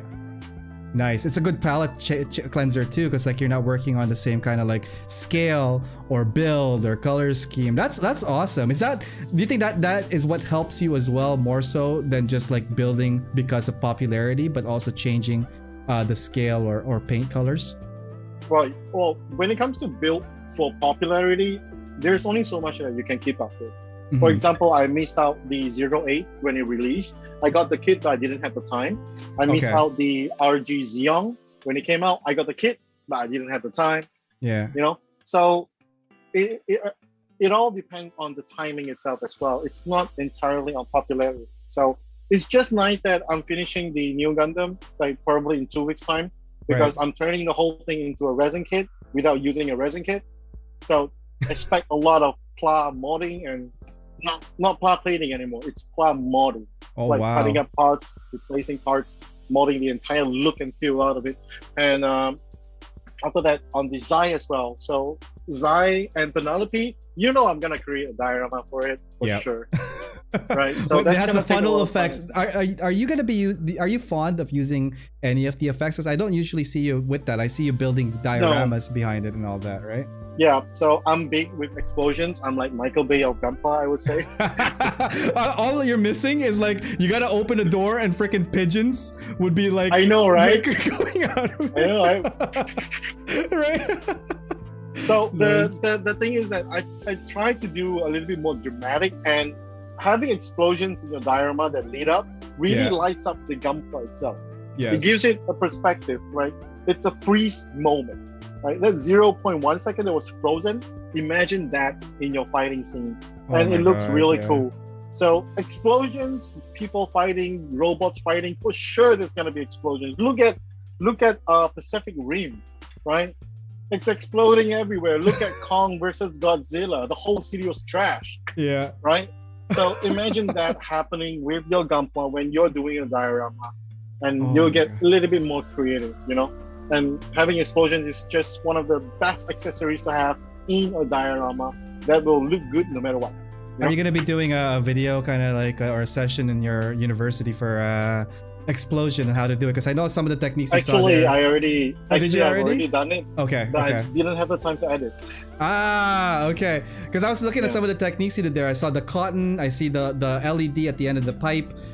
Looking good. Awesome effects. Because like lighting, guys, is so important when it comes to taking like those scenic shots, the cinematographic shots, because it helps enriches the image altogether. Like going on to the next question here from Skyers, what are some of the challenges producing your paint line? Let's put a minute on that one, and that way we could just kind of give a brief summary of that, because I got 2 more questions on that. Then we're gonna get into some photos next. Okay, so the challenges for the paint is that the fact is that I couldn't go back to Malaysia to be with my partner to work on the paint, because I do have an operating manager, my COO, which is back in Malaysia. He's helping me to run the entire back-end production thing, while I do the entire marketing and promoting part and the sales part as well. So he's really struggling when it comes to producing 20,000 bottles. We produce 60,000 bottles in 1 month. Yeah. Wow. Right. That's a lot. So that's a lot, to be honest. That is really a lot. And he was struggling, and I wish I could be there and to speed up at least the testing process, because right now the manufacturer, they did their sample batches, and then they pass it over to my partner, and he will test it first round, and once he said it's okay, then he will send it to me for second round of testing. So when I test, it's more meticulous. I'm more strict with the paint itself. So that process, I think, wait, hold on, hello, better? Okay. So the challenge is that I'm not there physically. I'm only here remote. So we're doing whatever we can right now to rush out production and everything. We can only hire so many people in such a short time span that we have. Currently, the J-Paint team has expanded from only 2, me and him, to now we have 12 people. And I'm really happy that I could employ people and give people jobs at this kind of at this time of economy as well. So that is one awesome. Of the proud moment that I have as well. Wow, having a company run that's a challenge on its own altogether. Hopefully that answered the question for Skyers. Next one here is from GM Gunpla. What is the longest project you have done for how long? The longest project was the PG Unleashed, just because the whole thing was so big.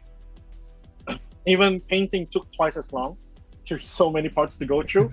It's and a PG, the camel, exactly, and the camel is not helping at all with the time frame. But I'm glad that it was delayed and I got more time to work on it. And plus, you gotta remember, when I was working on the PG, I was working on 3 tanks, two airplanes, and one cannon blaster as well. Oh my god! And the diorama. And then the photos, and then the edits, and then man, it just keeps stacking and stacking. And everything was done. And everything was done within 3 weeks, I think.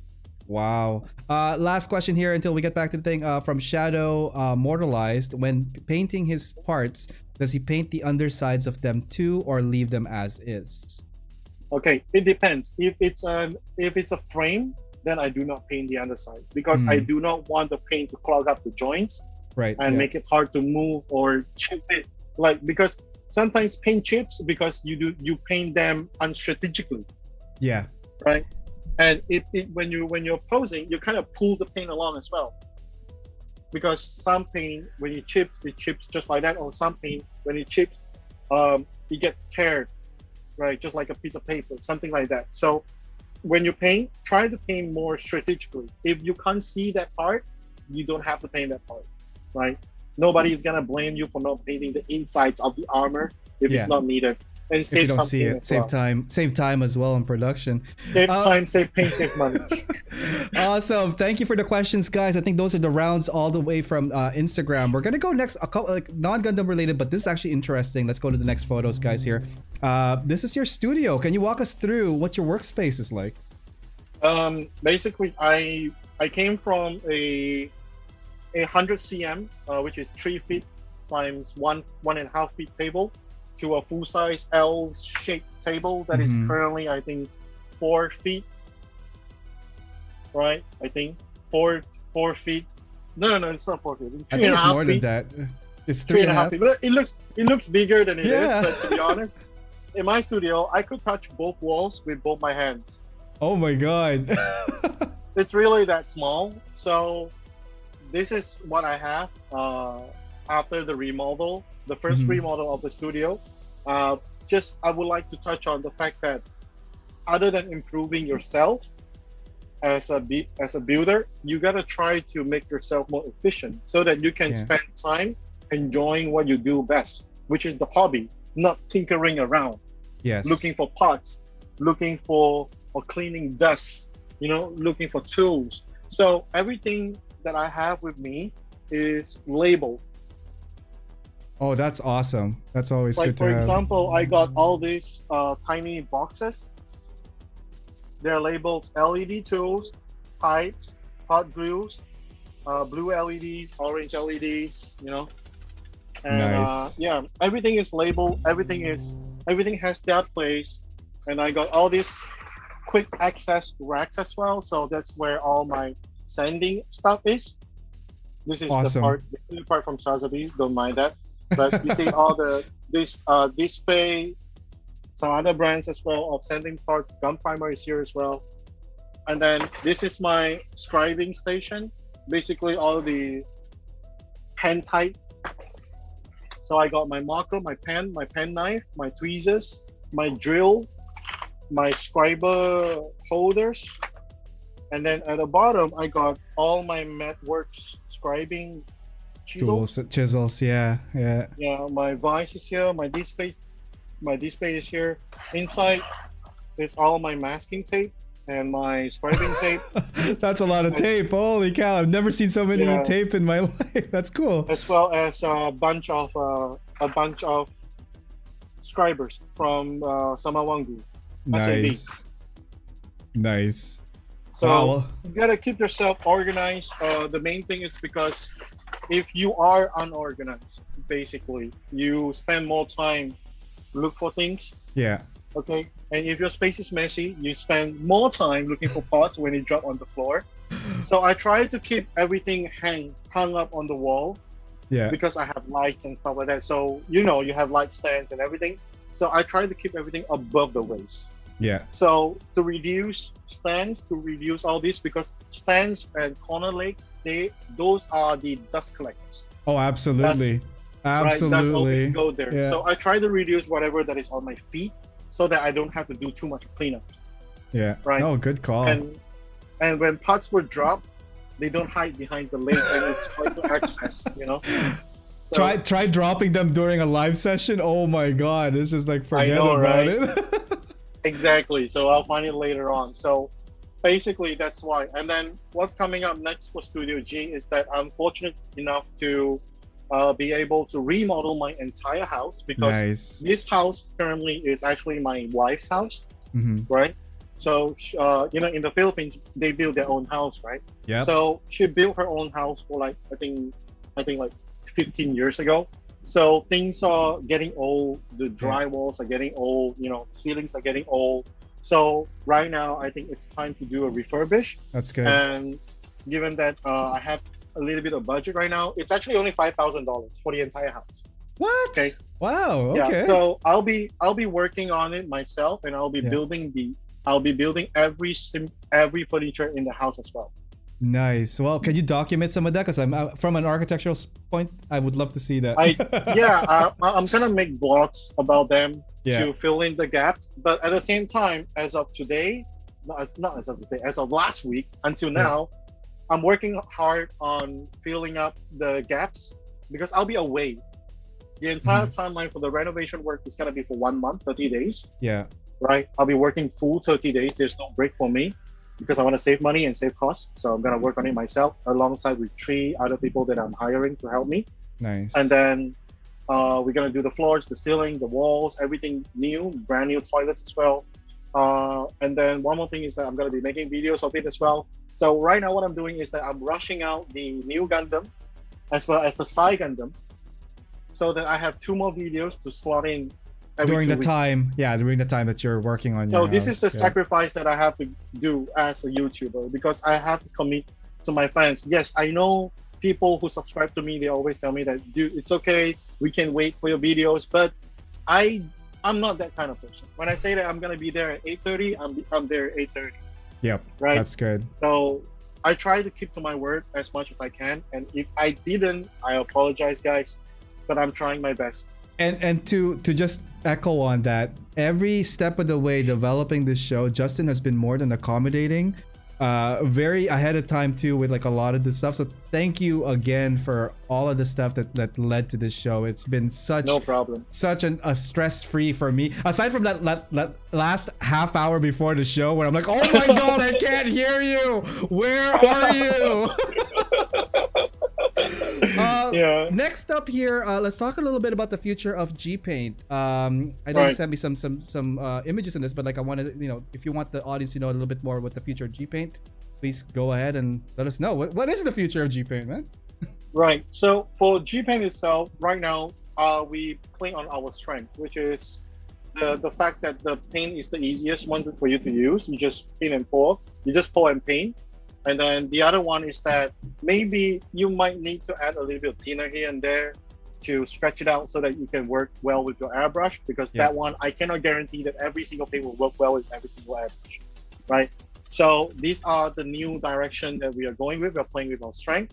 And secondly is that I'm going to come up with even more colors. For example, one thing that is down the line that I can let you guys know is that we are developing the metallic colors. But like I said, I'm not there in Malaysia.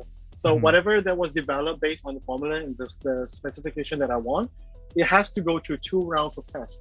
For example, first is by the manufacturer and then my partner in Malaysia. And then once he approved the test, then only I can test for the final approval, because I'm the guy who paints it the most, right?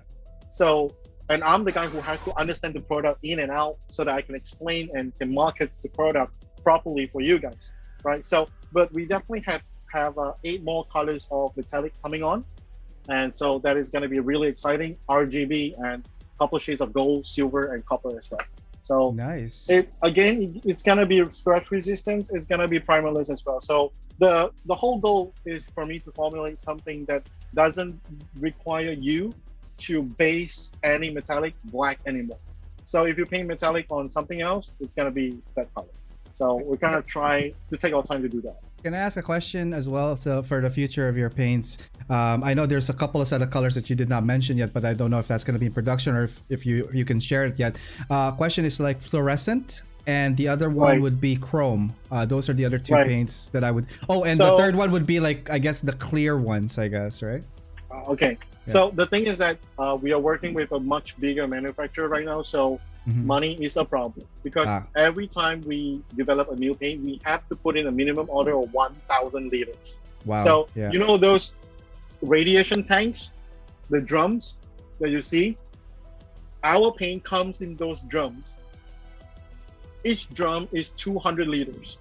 Wow. So the office, the warehouse, have 5 drums there, and we have to like siphon it out and bottle it properly for you guys and everything, because that is not included in their manufacturing process. They just produce the barrels and then the actual labeling and packaging and all that stuff. And the whole point where why weren't I producing my own paint? Because you need to get a lot of licensing and a lot of facilities and equipments, and that would be probably not millions of dollars, but I would say up to the hundreds of thousands of dollars just to get the equipment in and get all the safety procedures, get the facility, get the warehouse, the proper environment, get the worker experience and everything. That is too much to handle right now. That's why we work with a reputable manufacturer of paint that can help us to achieve our formula, right? And the formula is ours, right? We already signed an agreement that they cannot sell that formula to other people. Right. We have an NDA. We have legal contracts that protects us that this is our formula. And one day, when we are ready to start producing our own paint like a proper manufacturer, then we can take away the formula with us and start producing ourselves. Wow. So that's the future. Proofing. Yeah, that is awesome. So guys, look forward to metallic paints coming your way. Do you have like a rough estimate when that's going to be launched? If everything goes smoothly, hopefully the pandemic doesn't spike anymore in Malaysia, because currently it's really bad. We have to close down the office for a month. Oh my god. But after that's cleared, hopefully by October, November, we can come up with the perfect metallic line for you guys. And there you go. Christmas is gonna be around the corner for that one. Perfect stocking stuffers, or if you need pantyhoses, G pantyhose will be up and sale around, I'd say, October as well, just in time for Halloween. If you wanna paint your stockings, your user stockings, or G-string. Oh my God, G-string stockings. What are we calling this? Oh my God. You mentioned earlier on about doing exterior shots. So the next shots here, what are we looking at? So this is the shot where I'm releasing tonight, the video of, I think I'm the first person in the world to do it, to build a gun for outdoor and actually shoot it. Nice. So I think you have a very short clip to show people. I do have a short clip. Let me set that up, guys. So Justin here sent over one of his projects. And it's a exclusive again to AO Mecha. Here's a preview vid of, when is this going to be released? That full video is going to be released tonight? Yeah, it's going to be tonight, my time, 10 o'clock. So it's going to be your time, 10 a.m. Awesome. I'm going to put a set of reminder. Don't forget to hit that subscribe, that bell, whenever that Justin puts it up. You guys get notification. Let's go there right now. And here's the video.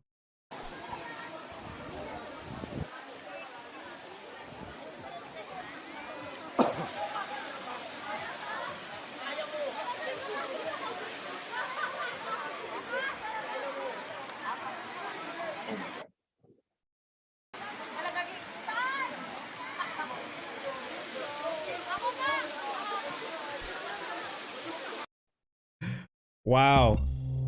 Exterior shot. That's gonna be. You have a tripod in the freaking water. You have a mic upside down on the. You're getting like kick-ass ASMR. You're getting like some you're getting nature in you. So that's awesome. What is the story behind what? Like a quick description, no spoilers. What's gonna be in the video? It's gonna be a journey for me personally, because I haven't been out of the house or doing anything like that for the past 2 years already. Yeah. So it's a relief for me as well, and I just want to bring you guys along with the journey and probably try out something new. Nice. All right, guys, don't forget that's gonna be premiering 10 p.m. Philippines time, and then 10 a.m. my time tomorrow. I'm looking forward to checking that out. Justin, wow, this has been such an amazing experience. Number one, I got to know you a little bit better, more so than our chats, and more so than like you've given me some more information from all the other interviews that I've seen you. I actually read one article online that was featured you in this blog, and I was like, oh, that's kind of cool. I've never, like, when I was doing my research on you, like, you popped in like other places too, which is kind of great. But having interact with you tonight, again, awesome stuff. You have a lot of motivational and inspirational images here and background on it. So a couple of questions before we tally up tonight. Again, thank you guys for tuning in both on YouTube and on Twitch. I see Tigress and Owen over there on Twitch. I see Millennial Model Mayhem. So excited to use the new G paint, but I'm still gonna make sure that my V1 paint gets used up. Yep. Yay, Woo Metallics on this one. Mike Libet say they got G paints in Singapore, Latendo Hobby Shop as well on that one. So yeah, I mean, G paints is gonna be popping up in Canada too. I think Light Industries, Andrew is carrying them now for Closer in Ontario, and Kevin from GTS is also handling a little bit of that side on the central side of things on this one. Are you looking at other places to expand in the next while, or are you just like doing it in succession? Currently, we are in entire Europe. So basically, Germany, France, Poland, even Austria, Italy. I think Italy is coming on board, and then Spain was definitely there, and then Netherlands as well as Denmark. Nice. And then the entire US, I think we've got a couple of retail stores that was on board with us already. Everybody is just waiting for the stock, to be honest. And I would encourage nobody to sell pre-orders, because that would create problems. Yeah, because like, for example, you promised 7 days later, and what happens if the ship got delayed again? Because I don't drive the ship. I wouldn't know. Give Justin some break, guys. He's just a one-man army here, but like. In the meantime, if you guys are really interested in finding out more about G-Paint, please head on to studiogundam.com. I've already written up a lot of details about the new G-Paint and what it can do and stuff like that. And moving forward, I'm going to be uploading even more tutorials and how-tos and tips and tricks on G-Paint on the website studiogundam.com. as well as videos and stuff like that will be coming up to support the product itself, to help you guys to understand the product even more. So that will be updated along with the progress of the paint and the channel as well. Nice. So stay tuned, and there's a sign up list that you guys can sign up so that whenever it reaches somewhere, you guys will be notified. Awesome. There you go. A couple of questions here for you. Again, very broad one. I know there's a lot of people that are watching that have been following you, but there's also probably people that are just getting into it. So for those guys that are just trying to get into the hobby or trying to elevate their game, what are some of the advices you could give these guys that could help them enjoy more of the hobby and grow more into the hobby? Right. So basically, the hobby itself, as we all know, it depends on how you do it. You can do it cheaply or you can do it more expensively. When you're first starting, don't buy too many things yet. Don't get overly excited and buy all the kits that you see. Okay, the best, buy 3 kits. Right? It doesn't really matter as the MG or high grade or whatever. Just buy 3 kits to start with, right? So that you don't have to keep running back and forth to the store, right? Secondly, is join a community. There's a lot of Discord community. There's a lot of Facebook groups. There's a lot of Reddits as well, right? You can join Site 6 for AO Makers group, or you can join my G-Paint community server as well. People build there, people interact. The best thing about this hobby is that even though you're at home, but you gotta remember you are not alone, right? I would strongly suggest to find a strong community and a positive community as well, because there's a lot of toxic community as well, right? You can come to my community, which is the G-Paint community server, or you can join Site 6, or you can join GTS Discord as well. Those are great servers to join in, right? So this hobby can get pretty lonely at times, but you are not alone. Just remember that and take baby steps. Enjoy the hobby. Don't worry about tools. Absolutely. That's awesome. Okay, question about not Gundam related. A lot of people also follow you that are content creators, getting into social media, upping their game, upping their brand. What are some of the advices you could give those guys if they're trying to achieve something, obviously like elevating their branding or getting more social media presence and content creation? One thing I gotta stress is the importance of branding. If we look at one of the biggest channel, MKBHD, PewDiePie, I mean, we all know them, right? Yeah. They have strong branding presence. If you see the fist bump sign or the paw sign, that's PewDiePie. You know that already, right? And if you see the black, red, and the triangle thing, you know already that's MKBHD, right? Unbox Therapy, yellow and black, you know already. Yep. So you gotta find your color. Like for example, orange and black, AO Makeup. Thank you. Right? Red and black, Studio G. There we go. Right? So you gotta find your color, you gotta find your logo, keep it as simple as possible. Right? That's right. I have nothing against brandings that use Gundam's head as a brand. I have nothing against that. But it's just that you gotta think about how does it look like on mobile when it's so freaking small as a profile picture? Right, yeah. Right. Will people recognize that Gundam face, that they suddenly know that it's yours? Right? Because sometimes profile pictures and they didn't show name. It's only a profile picture. Right? Is your logo recognizable on Instagram? Right? So before anything else, get the branding done. If the logo is not simple enough, try to simplify it. Look at Twitter on how the logo has evolved throughout the years. Look at Facebook, look at Instagram, look at all these companies, big ones, and try to replicate whatever they do. Everybody is simplifying, right? And when it comes to content, do your research before you start producing content. That is what I always say. Because the thing is that we have a lot of repeatable content, and part of the channel's success is that, I wouldn't say it's success, but part of why it's growing so fast, it's because the fact that I'm doing something that not much people are doing. There's a lot of people who customize and they shoot their progress as well, but it's usually just from a single or 2 angles. Not much people do pretty cinematic shots, I would say, and not much people do dioramas and also storylines and stuff like that. So definitely try to broaden your search when it comes to whatever you're trying to do, whether it's for gunpla or photography or whatever it is. Yeah. Right. And Yeah, last but not good least points. is never stop building.